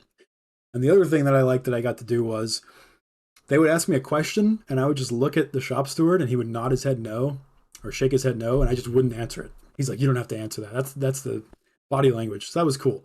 But I was really stressed in the time being, but looking back, that was super funny. But anyways, in the meeting, they set that up. They said, oh, it's about attendance. He didn't show up. And then I didn't even talk because the shop steward said, don't talk unless I tell you it's okay to talk because the less you talk, the better. And don't get mad at them in there. I was like, okay, cool. I was mad, but I wasn't going to get mad because I knew how these things went. So he starts saying, well, Grant here typed up this written report of the conversation you had, and I'm going to read it to you. And they're like looking at each other, the 2 bosses. They're like, huh? And so they're like, according to Grant, and they have the date and everything because I wrote down the fucking dates. It's like Wednesday the 4th at 12:15 p.m. He talked to Chef C in the pasta station. At this time, and this conversation happened. So he reads it off like it's some fucking official military report. And he's like, the way I wrote it was, just like I said, Chef Chris, I have 6 days in a row. Can I get rid of one of the days of work, take it off? Yes. Okay, I will. Yes. Verbal confirmation. He reads it out loud. And then he asks the chef, do you remember having this conversation? And the chef, dead ass, looks at us and says, no, I don't remember having that conversation. And we're thinking, and the shop steward is saying, well, I talked to Grant and he seems to think it happened. And just from my impression of him, he does not seem like a liar. So I don't know why he would lie about this. Do you know what this is about? And the chef doesn't have anything to say. So here's the convergence, right? Either the chef's lying and he's being, tricky and he's being evil, or he literally just doesn't remember, which I don't like either because he's putting my career on the line. So either way, screw him. But his response is so dumb. It's the dumbest thing I've ever heard in my life. He's like, well, I don't remember it, and I know it didn't happen because I keep a journal. So anytime I have conversations like this, I write it down in my journal. And I didn't write this conversation down in my journal, so it obviously didn't happen. And the shop steward is like so dumbfounded. He's like, what? He's like, well, anyways, Grant seems to think it happened, and frankly, I believe him. And he got verbal confirmation, and the union contract says if you get verbal confirmation, you're allowed to take the day off. So is there anything else? Because this doesn't hold up. This person is a preschooler. I know, what the fuck? So, and it was my boss. So he's like, that doesn't hold up. He's like, is there anything else you have? And they said, well, our next point is, so stupid. On Friday, Cinco de Mayo, we saw Grant when he wasn't at work, and he went and got tacos, and he saw us and he avoided us. So they're making it seem like I got my food and I ran away from them. And we thought, the way she said it was, and we thought that was kind of a red flag. I'm like, what the fuck are you saying? So, they are in cahoots, the front of house manager and my chef, because I just remembered the night that I went and talked to the GM and came back, and they had called me and tried to Gestapo the information out of me that night. They're in cahoots because I came back that day and the rest of that shift was odd. It was eerie. When I was telling my coworker, the senior cook, what had happened and what I had said to the GM, she was there with me and we were talking back in the pasta station by ourselves. It's a one-way entrance. So we're talking, and this dumbass, the chef, the head chef, Chef C, tries to walk in and act all covert like he's not listening to us, but he wants to know exactly what I'm saying. He knows he's in hot water, and he's worried. And that's why he had that lady call me and try to get information out of me so they could share with each other. All this bullshit. I'm just here to cook food, dude. I make food for people. I was making food, but they want to play preschool, politics. But anyways, this guy walks back to the pasta station. I can see him clearly in my line of vision because I'm looking at her toward the entrance. And he's walking in, and this dumbass, he walks to this little alcove where we keep the fridge. There's nothing in there. There's nothing to be done there. He walks to this little alcove. He leans over and leans his head down like he's listening in, and it's completely in clear sight that he's leaning his head down toward me to peek his head to listen. And I stop talking, and I look up, and I'm like, hey, chef, do you need anything? Like, just real nice, but I'm obviously like, what the fuck are you doing here? I'm like, do you need anything, chef? He's like, oh no, I'm just grabbing these boxes. And he just like looks and grabs random boxes and like picks them up and grabs them like he's a fucking cartoon character, like Bugs Bunny trying to infiltrate. And he grabs the cardboard box and walks away. And I'm like, what the fuck? And me and my friend are just both like, are this guy serious? So we just move further down into the sanctum and have an even quieter conversation. But he's trying to monitor me and he's trying to get information to use against me. And he's like trying to do all this crap. And I'm like, what's going on, man? What is this Interpol job? But anyways, back to the meeting. They say, oh, we think it's a red flag that, Grant got tacos and he avoided us. And I'm like, huh? And then I just that's the moment where I look at them. I don't say anything. I just look at my shop steward. I look over to him and he just nods his head. I just don't say anything. And he's like, we don't see the relevancy of that. Is that really everything you have? And they're like, well, yes, that's everything we have, but we will be keeping this investigation open. And I'm like, what the fuck? So he's like, well, good day. If anything else happens, notify me. I'll represent you again. And then I just kind of get up and leave. I don't say, oh no. They say, my shop steward is talking and he's like, is there anything else you want to say before we leave? He's like, Grant, do you want to say anything? And this was my closing statement, some real badass shit. But I was like, I looked at the chef because he wasn't talking the whole time. He's having the girl talk for him the whole time. Spineless man. And I'm looking at him and I'm like, look, chef, I'm not insubordinate. I'm very upfront. You asked me to do something and I do it. That day, when I talked to you, I came to you as a question. I said, can I take the day off? That meant that I was ready for you to say no. You had said no that day, I would have done 6 days in a row because that's what you said. But you told me yes. I'm not insubordinate. I'm not deceptive. I'm not a liar. That's what happened and that's how it is. So I don't understand how this got messed up, but that's the way it was. That's all I said and then I left. But this guy doesn't care. He doesn't live in a world of honor or truth. It's all in his head. And he's just got some screwed up things in his head where he wants to inflict pain on people or whatever the hell. So done with him. So you think that's it, right? So I go debrief with my shop steward, and he's like, that was something. He's like, these people need to be trained because this is not how the union works. They clearly don't know what the hell they're talking about. He's like, that was like, he basically just said that was bullshit. He's like, got a sailor's, vocabulary. He's like, that was a bunch of bullshit. I was like, oh, great. And he's like, what you should do is you should go talk to my friend. She's the manager of HR. She could be a really good help to you. You should go talk to her, tell her what happened here, put in a request and all that stuff. And and get it filed because this is pretty big that they're doing this. I was like, oh, cool, more stuff, but whatever. I had the next day off or something. So literally, and then he said, and what was that crap about the taco stand? He's like, you were off work. And he was like, I was like, I don't care if you were drunk and doing cartwheels. If you're not on your job, it doesn't matter what the fuck you were doing. Like, that was so stupid. And I was like, yeah, that was pretty stupid. Competent people are everyday fucking heroes when dealing with snakes. I know. I'm so glad I had someone with the authority because I could try to done it my own and I would have done it in a similar way, but I had no authority to do anything. You have to be somebody with a badge or a title to do anything in these kinds of environments, and it's their worst nightmare that I got one. They wanted me to go with the helpful guy that worked there who was gone for 3 months because they know they kept him around because he's no good in meetings and they can win every time. They know how to push his buttons, right? That's how they get what they want. But I got some outside guy that works in a different part of the park that I brought in because he's friends with the guy here. I really worked it and I got him and he just blew him out of the park. So, anyways, you're thinking, okay, that's pretty crazy. That's probably the end of it, right? No. So, about a week before all this, I just was like, I'm, living my life. I'm young. I'm only going to get older. One of the trendy things through like TikTok or whatever and COVID and stuff was guys painting their nails black, right? It was a cool look. I was always pretty into grunge. I wore a lot of black clothes. I wore jewelry at the time, like rings and shit. I was into like kind of grungy style at the time. And my friend was a really good friend. She did nails, and she was like, I voiced to her at work, oh, I've always thought about painting my nails. She's like, well, what would you do? I was like, probably black, just to try it out. And she's like, oh, that's cool. She's like, well, if you ever want to do it, just let me know. So I was like, oh yeah, let's do it. Like, why not? I live here. It's not against the dress code to have painted nails because I had seen her, the lady does nails, in a similar job as me, handling food with nails every day. So I'm like, it's obviously not disallowed, right? So I got them painted on my days off. And then when I came in that one day and they gave me the notice of the meeting, so this was a couple days back from what we were talking about, they said, this is a 48-hour notice.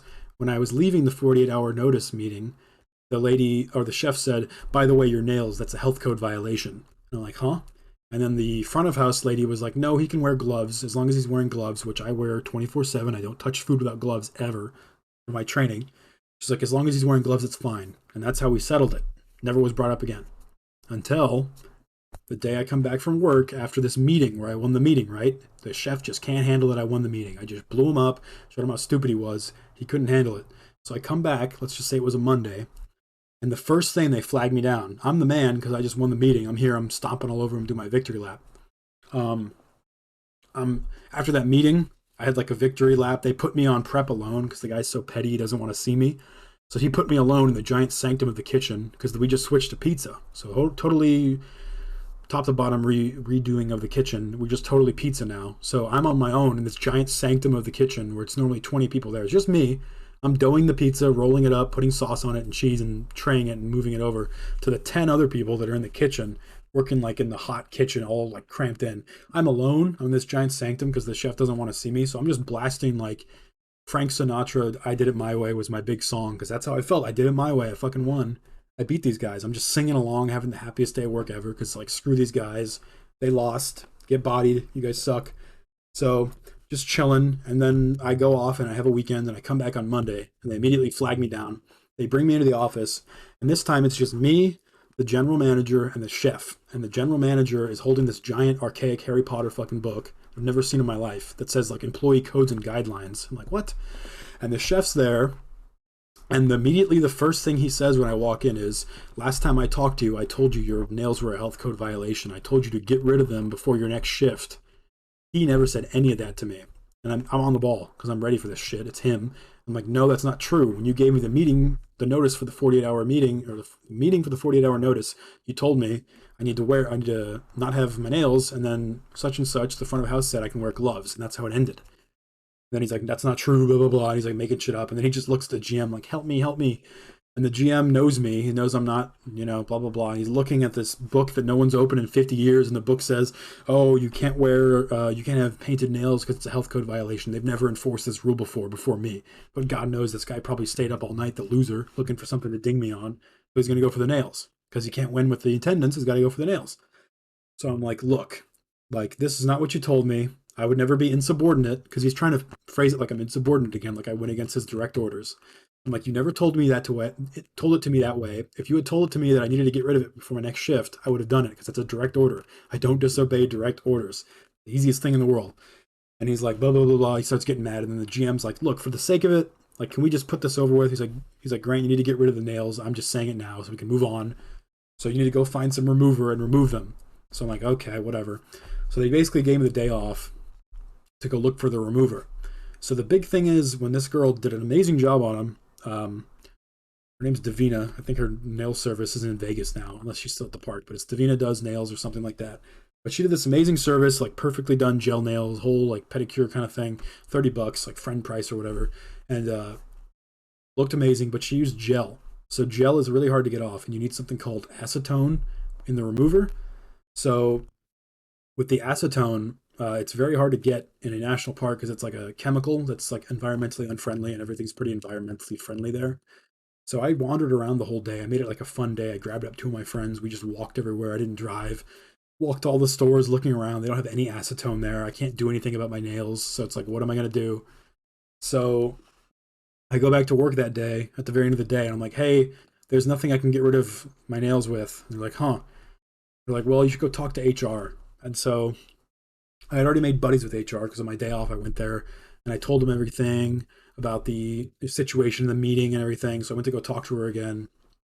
And when I talked to her that day, she was like, well, by the way, I was meaning to tell you the way you handled yourself and the way you took records and notes and everything, you should really think about becoming a union rep because I hear you're going to move to Wawona. We don't have any union reps in Wawona, so we could really use someone like you up there to be the union rep. So I was basically becoming a part of the union. And my question was like, can I still be on my probationary like 90 days and be a shop steward? It's like, yeah, there's no rule about that. It's like the youngest shop steward out would have been really, it was super cool. So that was like the winning caveat was I got that out of it at least that they bumped me up for a union job. So, which comes with like extra housing or better housing, better pay. You can like go off and do meetings during your work day and just get paid for that instead of working. I was like, damn. So, the one thing was I went to the HR and told her about the nails thing. She's like, this is just so stupid. And she's like, look, she's like, you're going to be moving in a week. Do you really want to work there for a week? Or like it was like 2 weeks. You really want to work there for 2 more weeks, or do you want to just take the time off and get that time to move? And I was like, I'd rather just not work there. She's like, well, I'll talk to the GM and I'll tell him that, and we'll see what we can do. So I go into the GM's office, and immediately I'm like telling him, and the first thing he says when I walk in is, "You're going to be a porter." I'm like, "What's a porter? I've only ever played Death Stranding. I don't know what a porter actually is. Am I going to be fighting BTs and all that crap and beating up mules?" And he's like, a porter, basically, you take the trash can around, you fill it up, and you put it away. And then you just bust the tables. And I was like, okay, whatever. I can do a new job for a week. It sounds pretty fun. So I go to, he's like, you're going to work today. These guys love telling you your new job and making you work that day. It's their favorite thing to do. So he's like, you're working today at 6, go in at 6. So that shift was like 6 to 10. Normally it's 4 to 10 or 4 to 12 or something. But I get in there and like, I got a new uniform. I got a snazzy new jacket that I still have. Really good material. And these people, these guys, Aramark, if you look at the inside of the jacket, you can see the old patch from the old company that used to own the park. And they just ironed a patch over all the jackets. They didn't get new jackets because they're so cheap. They just ironed a new patch over it. So you can see the old corporation called Delaware North Corporation that used to own the park and own the jobs. And they just put their little patch over it. It's so metaphoric. It's so funny. But anyways, I got a snazzy new uniform, some khakis. I just wore my work shoes, a polo shirt that was like athletic material. And all you would do in that job is just sit around 3 times a shift, maybe even 2 every 8 hours. You'd walk around, grab this big bucket, dump the trash cans in with gloves. It wasn't that gross. Throw it away, and then walk back and just sit around all day and talk to each other. And like you'd walk through the kitchen and make sure people saw you. My really cool coworker Otis was telling me like, oh, you got to make. He's like 85 years old. He's like, you got to do walkthroughs. You got to make sure people see you so they know you're around. You're not just sitting somewhere. And then I just go walk and take a break for 30 minutes. So there's like 10 minutes of work for an 8-hour shift. It's so easy, and it's literally emblematic of what a minimum wage job should have been because it's minimum wage. You just fucking you're there to help. You take out the trash. It's a service, but you're not doing much.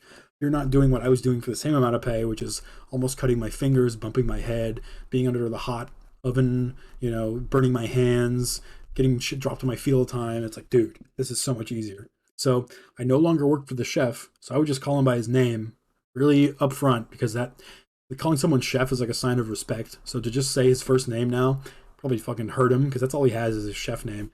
So it's like, oh, what's up? And I would just say his name, and it's like, you're not my you're not my boss anymore. I don't have to like I can just be nice, but I don't have to do what you say anymore. So I would just fuck around, go talk to my friends in the kitchen, cause trouble, be in the way all the time for the bosses, and they all hate me now. And what I learned later was is the chef had just gone and told all of his inner circle the story from his side of view, his point of view, where I just went off on a rebel blast off and scratched myself off and just said whatever and left and like didn't show up that day. And they all think I'm just some dickhead and they hate me now. All the chefs who are my friends, and one of them even came to confront me at like my place where I live in the kitchen, and he was like, getting mad at me, and I was talking to him, and I said like, speaking frankly off the record, like, what do you think about the situation I'm in? Because I want to see what he thought had happened. And he's like, look, man, I just got transferred to a new restaurant, but if you were my employee and I was the chef, I would have fired you right fucking there. Like, no one does that. I'm like, what are you talking about? Like, what do you think happened? And this was a big conversation because he had been brainwashed or something, but he's like, you don't just schedule yourself off. You don't just scratch yourself off. If I schedule you to work, you got to work because I got people that are there that want to work. And if you don't, I don't need you. And he's talking like I'm a prisoner smashing stones. Think of this is some guy who's barely been management for like a couple months, and he's already talking like he's one of them, where he just doesn't value people. He's like, if you don't want to work, and other people do, I just fire you and get someone that does. I'm like, Jesus Christ. So I'm like, what do you think happened? What is it you think you see? Who is it you think you're talking to? No, but he's like, well, because I'm like, from what happened, what I'm telling you, man, honestly, is I talked to him directly. I got verbal permission. He signed off on it, and then I did it. And now I'm coming back, and everybody's jumping down my throat. And he can't comprehend that. He thinks I'm making it up. He's like, look, you've been talking to the wrong people at your work because we don't know those people are bad influences. He's talking about my lead, my senior cook who's there to advise us. They hate union people. The managers hate union people. So she's a union person. Like, you've been talking to the wrong people. They're giving you bad advice. They're bad influences. And I'm like, what are you talking about, man? And then I was like, well, whatever. I told him that and, blew him off. And then later he comes back and he's hanging out in the kitchen. And we leave the kitchen. We're out on the balcony in front of the kitchen. We're talking. And he's like, look, man, I didn't want to see this happen to you because you're a really good worker. You absorbed everything. You listened. You're friendly. You're a really good guy, like blah, blah, blah, all that crap. And he's like, I don't want to see this happen to you. And I hit him with the zinger, and he's probably too drunk to even get it. He wasn't super drunk, but I was like, if you're right, maybe that kind of person doesn't thrive here because I've done nothing but that. And now I'm being persecuted for it. So maybe that kind of worker that you idolize, that you want, they don't thrive here. They don't do well. He's like, what do you mean by that? I'm like, well, clearly I'm that kind of person and I've never strayed from that and I'm being persecuted. Maybe this isn't kind of the place that deserves those kind of people. It's basically how I put it to him. And that's how I still feel. Is it's just that place does not, that kind of worker doesn't thrive there. It's just like this hellscape. So, anyways, the porter job was really fun. The chefs didn't like me anymore. I could not give a fuck, and I was just walking around, being happy, just sitting, smoking in the break, talking to people, talking to my coworker Otis, which was super fun. He said he didn't really talk to people, but he would always talk to me because I figured out he was really into planes. So one day I was like, oh, you like planes? And he just went off on this like hour-long story about how he saw Obama get off Air Force One like a mile, an hour away from the park. He landed somewhere and he loves Air Force One. And he told me how this and that, and he had a lot of really cool stories. So I walked around with my snazzy uniform, took lots of breaks, did my job, but did it at my own pace, and just had a ton of fun with that job. And the ironic thing, I got more free food from that job than I did as a cook. I would just pick food. They would actually tell the porters, hey man, the food's coming off. Do you guys want anything? They never told the cooks that. Nobody told the cooks that. But the front of house people would always tell the porters. We'd go grab up some food. I'd make myself my lunch for free. I never got that as a cook. And I actually had time to eat too. So, pretty crazy. So, just wrapping up because I know Dead Space is soon. That was like one of my last weeks in the Valley. So, we would just kind of like, as a conclusion, I'd meet with a lot of friends. At that point, we would go drinking or just go hang out. We would like go on walks, talk to each other. One big thing we'd like to do was go up to like a hiking trail and hang out and do stuff. Lots of good hiking I did, like hiking along lakes, getting lost, going on way too long of hikes, like ripping up my legs from like just insanely long things. Um, we'd go do beach volleyball. I never played beach volleyball. I've done it before, but I didn't do it there because I didn't really know everybody there. And my one friend Colin, that was like super cool, like established himself at his workplace, like using his hustling technique. And just a quick tangent, like he basically established himself as the boss without being the boss because he's so like savvy to that stuff. And the way he did it was nicknames. So he started calling himself the Colonel, And when they talk to each other on the radio, he'd give everybody ranks. So the colonel, the captain, this and that. And he started calling his supervisor the major, which is under a colonel. So everybody starts subconsciously calling him colonel, and now they're listening to what he's saying. And they're not telling him what to do anymore. And it actually worked. So this guy is like no longer doing anything. He just sits around and plays Smash Brothers on the Switch, like his whole shift, and drives the truck around. He goes and takes hour-long breaks, this and that, and it's just like so funny. I'm like, this is so perfect. So he'd tell me all these amazing work stories. I know he was a psychological mastermind. I honestly really looked up to him because he did it for good. It was just for fun or like to make himself. It's like some Tom Sawyer shit. So always had a lot of good stories from him. But that was so he would give us rides in his work truck. We'd come hang out with him. He'd pick us up in his truck and drive us down to the beach, even though it was like a 5 minute walk. Stuff like that was really fun. And yeah, that was pretty much the conclusion. Like after that, everybody knew I was moving and they were real sad. They're like, we don't want to see you go. Because I was one of the oldest people there, like, you know, age wise and my time there compared to all of them. I had been there since March and most of them got there in early May, late April. So they all told me they were going to miss me and they asked me about my new job. And as far as I knew, it was going to be, I'm going to go be a tour guide and I'm going to go up there and, be on the horses. So I said goodbye to them and I shipped off, I think, very late May. I got up to the new place, and next time I want to do the GreezeyCast, I'll talk about the new place. But that's pretty much it for that first arc. There's a lot of little things, but it's a lot of fun. This is about 2 hours and 47 minutes, and I talked the whole time. But this was pretty fun. And if you have questions, you can type them. I know people came and went, but I'm gonna upload this to YouTube. Hopefully tonight. It's just audio, but let's see. As a janitor at a place like that, I got 3 free meals a shift plus free soda. Yeah, they love the janitors. For us, it was more like the cooks are just slaves and they have no time and they're constantly under the thumb of the chefs. They have no time to break out. And you really get as much freedom as you give yourself, and then you get snapped on the wrist for it. But it was too much. Yeah, that's on par with some kitchen nightmare type management. Yeah, dude. Real happy you came out on top and had a little cakewalk on your porta job. Yeah, the porta job is so perfect because it's like I'm still there, and all the people that hate me now have to see me, and I get to be happier than them, and I'm not doing some drudgy job that sucks. And I'm getting paid, and it's like I just get to mess around and just like have fun, and nobody really checked me because it's like, well, I'm pretty much protected. I get to leave in a week to my new job, and like they need me, so screw off. So part two is going to be happening next time, and that's going to be talking about the stables, which I have a lot to talk about there. But this was a very different chapter coming up, but this was part one. So hope you guys liked it. I'm going to take a break. I'm going to go to the bathroom, and then we're going to get on Dead Space ASAP because I really want to play Dead Space. So I'm excited, and it's getting dark. So thanks for listening, guys. This will be going on YouTube. I'm going to end the stream just so it's easy for me to upload to YouTube, and I'll be right back.